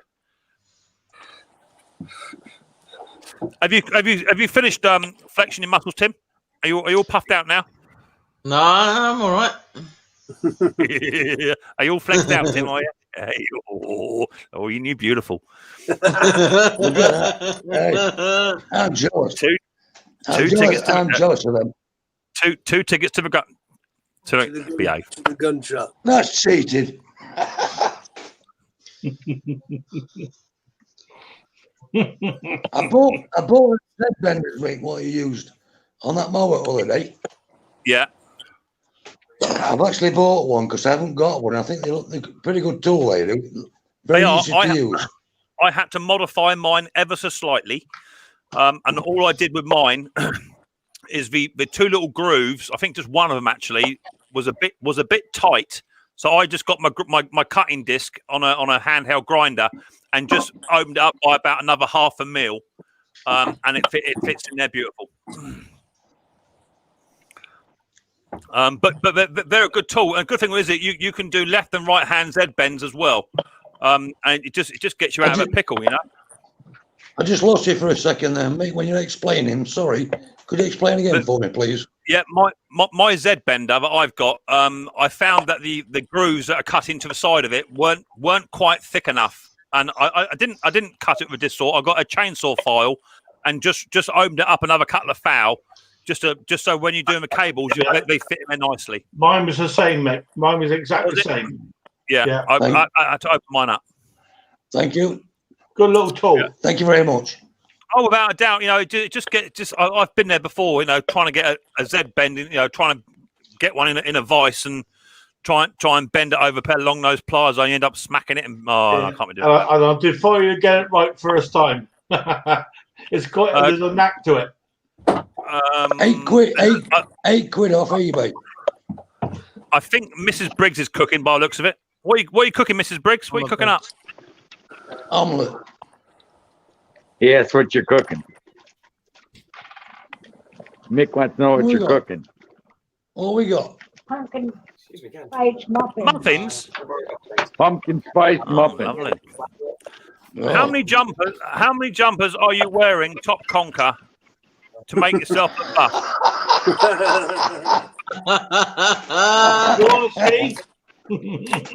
Nah. Just the one. Hey, Mick, I gotta head out, guys. I got somebody here. I gotta help out. So, okay, Ken. No worries, mate. And don't forget, Ken's going live tomorrow. Go and check Ken out. Okay. Thank you, Ken. My stream tomorrow. Take care. Ta-ra, mate. Yeah. Stay safe, Ken. See you later. Off goes Ken. Stay safe, Ken, wherever you do. Just going to refresh my YouTube very, very quickly. Let's bring that in. So I've got 82 on the thumbs up. I've got 2 people who don't believe in me, disbelieve, which is absolutely fine. They just need to come and chat with me about that. Can I get a couple more thumbs up? It's fine. It's no biggie. Can I get a couple more thumbs up? Would be good. Anything over 100, then it pushes my live stream a bit that further out. We get more people in, more prizes, and so the world revolves. But I do have to go. It's 13 minutes past. I'm already 15 minutes over my allocated time with Mrs. P. She's got work tomorrow, so I need to go and give her some cuddles. What have you. Well, if she kicks my ass, then that's only part of the marital agreement we've got. But it's not bath night yet, so I'll have to wait for the ass kicking tomorrow.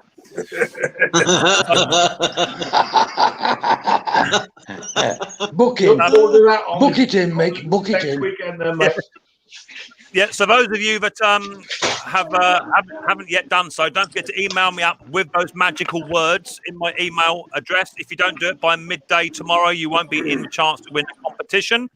And I shall shut that down at midday tomorrow and print all the names off and do what I need to do with that. Great stream, Mick. Had a good laugh. Well, that's what it's all about. It's all about having a good laugh. Exactly that. Thank you to Conker. Thank you to Mr. Briggs and Mummy Briggs. Thank you to Tim Palmer. Thank you to Just Jeff. Thank you to Bruce. Thank you to, who else? Ken Small Engines. Thank you to Phil's Lawn Care for coming on up. Thank you to Scotty Boy as well. He popped the bird on to come and say hello. So absolutely fantastic. I do appreciate all the time and effort you guys put into supporting me, because without you guys and girls, it would not be worth doing. It's as simple as that. No. I'd just be repairing lawnmowers. Yeah. It's an absolute pleasure. An absolute pleasure, my friend. Please, Jeff, if I get any more compliments, I'm going to have to open the other door to get out of the shed. Is it big enough as it is? Exactly that, Timothy. Whoa. I do appreciate everyone that does support the channel just by commenting, by giving me a thumbs up, and by all the other bits and pieces with spare parts and advice and what have you. Because I'm not no professional, I'm just a platform to meet. That's all I am. So I do appreciate it. Thank you very much for coming in. Video will probably be out Monday, I expect. I'm doing videos now Mondays, Fridays, and a live stream. That's where I'm looking to do my allocated slots for my releases and stuff. So keep an eye out for those. Next video will be, I've got no idea. It could be. Do you remember that rototiller I had in? It could be that one. Because I sold it, but just before I sold it, I had to work on it. So it might be that one there. But that'll be coming out very, very soon. Thank you to everybody that sent me a guess what it is for the competition. If anyone else has got a guess what it is, then please feel free to send me the photograph of the entire object. I will cut it up where I need it and let me know what it is. And then also, I might introduce this other game to try and get other people up on the panel. And I might insist that I have at least 3 new faces on the panel to run the game. And that would be where you have to run off into the house to go and get a particular object or something. So, Dick, you might have to get like 14 black bags full of stuff and put it in your shed just so you got it handy. Mate, unless you want my unruly rabble on your stream, then I suggest that's what I might have to do. To be perfectly fair, mate, that's no different to a normal stream. So thank you very much. Look forward to seeing you next week on other people's streams. I'll catch you on other people's streams. I'll try and nip in where I can. I'll catch you later on. Look after yourselves. Stay safe. Keep yourselves clean. Tomorrow. Take care, Mick. Take care. Righto, Stuart. Catch you later on. Look after yourself. Bye. Good night, Mick. Bye. Bye.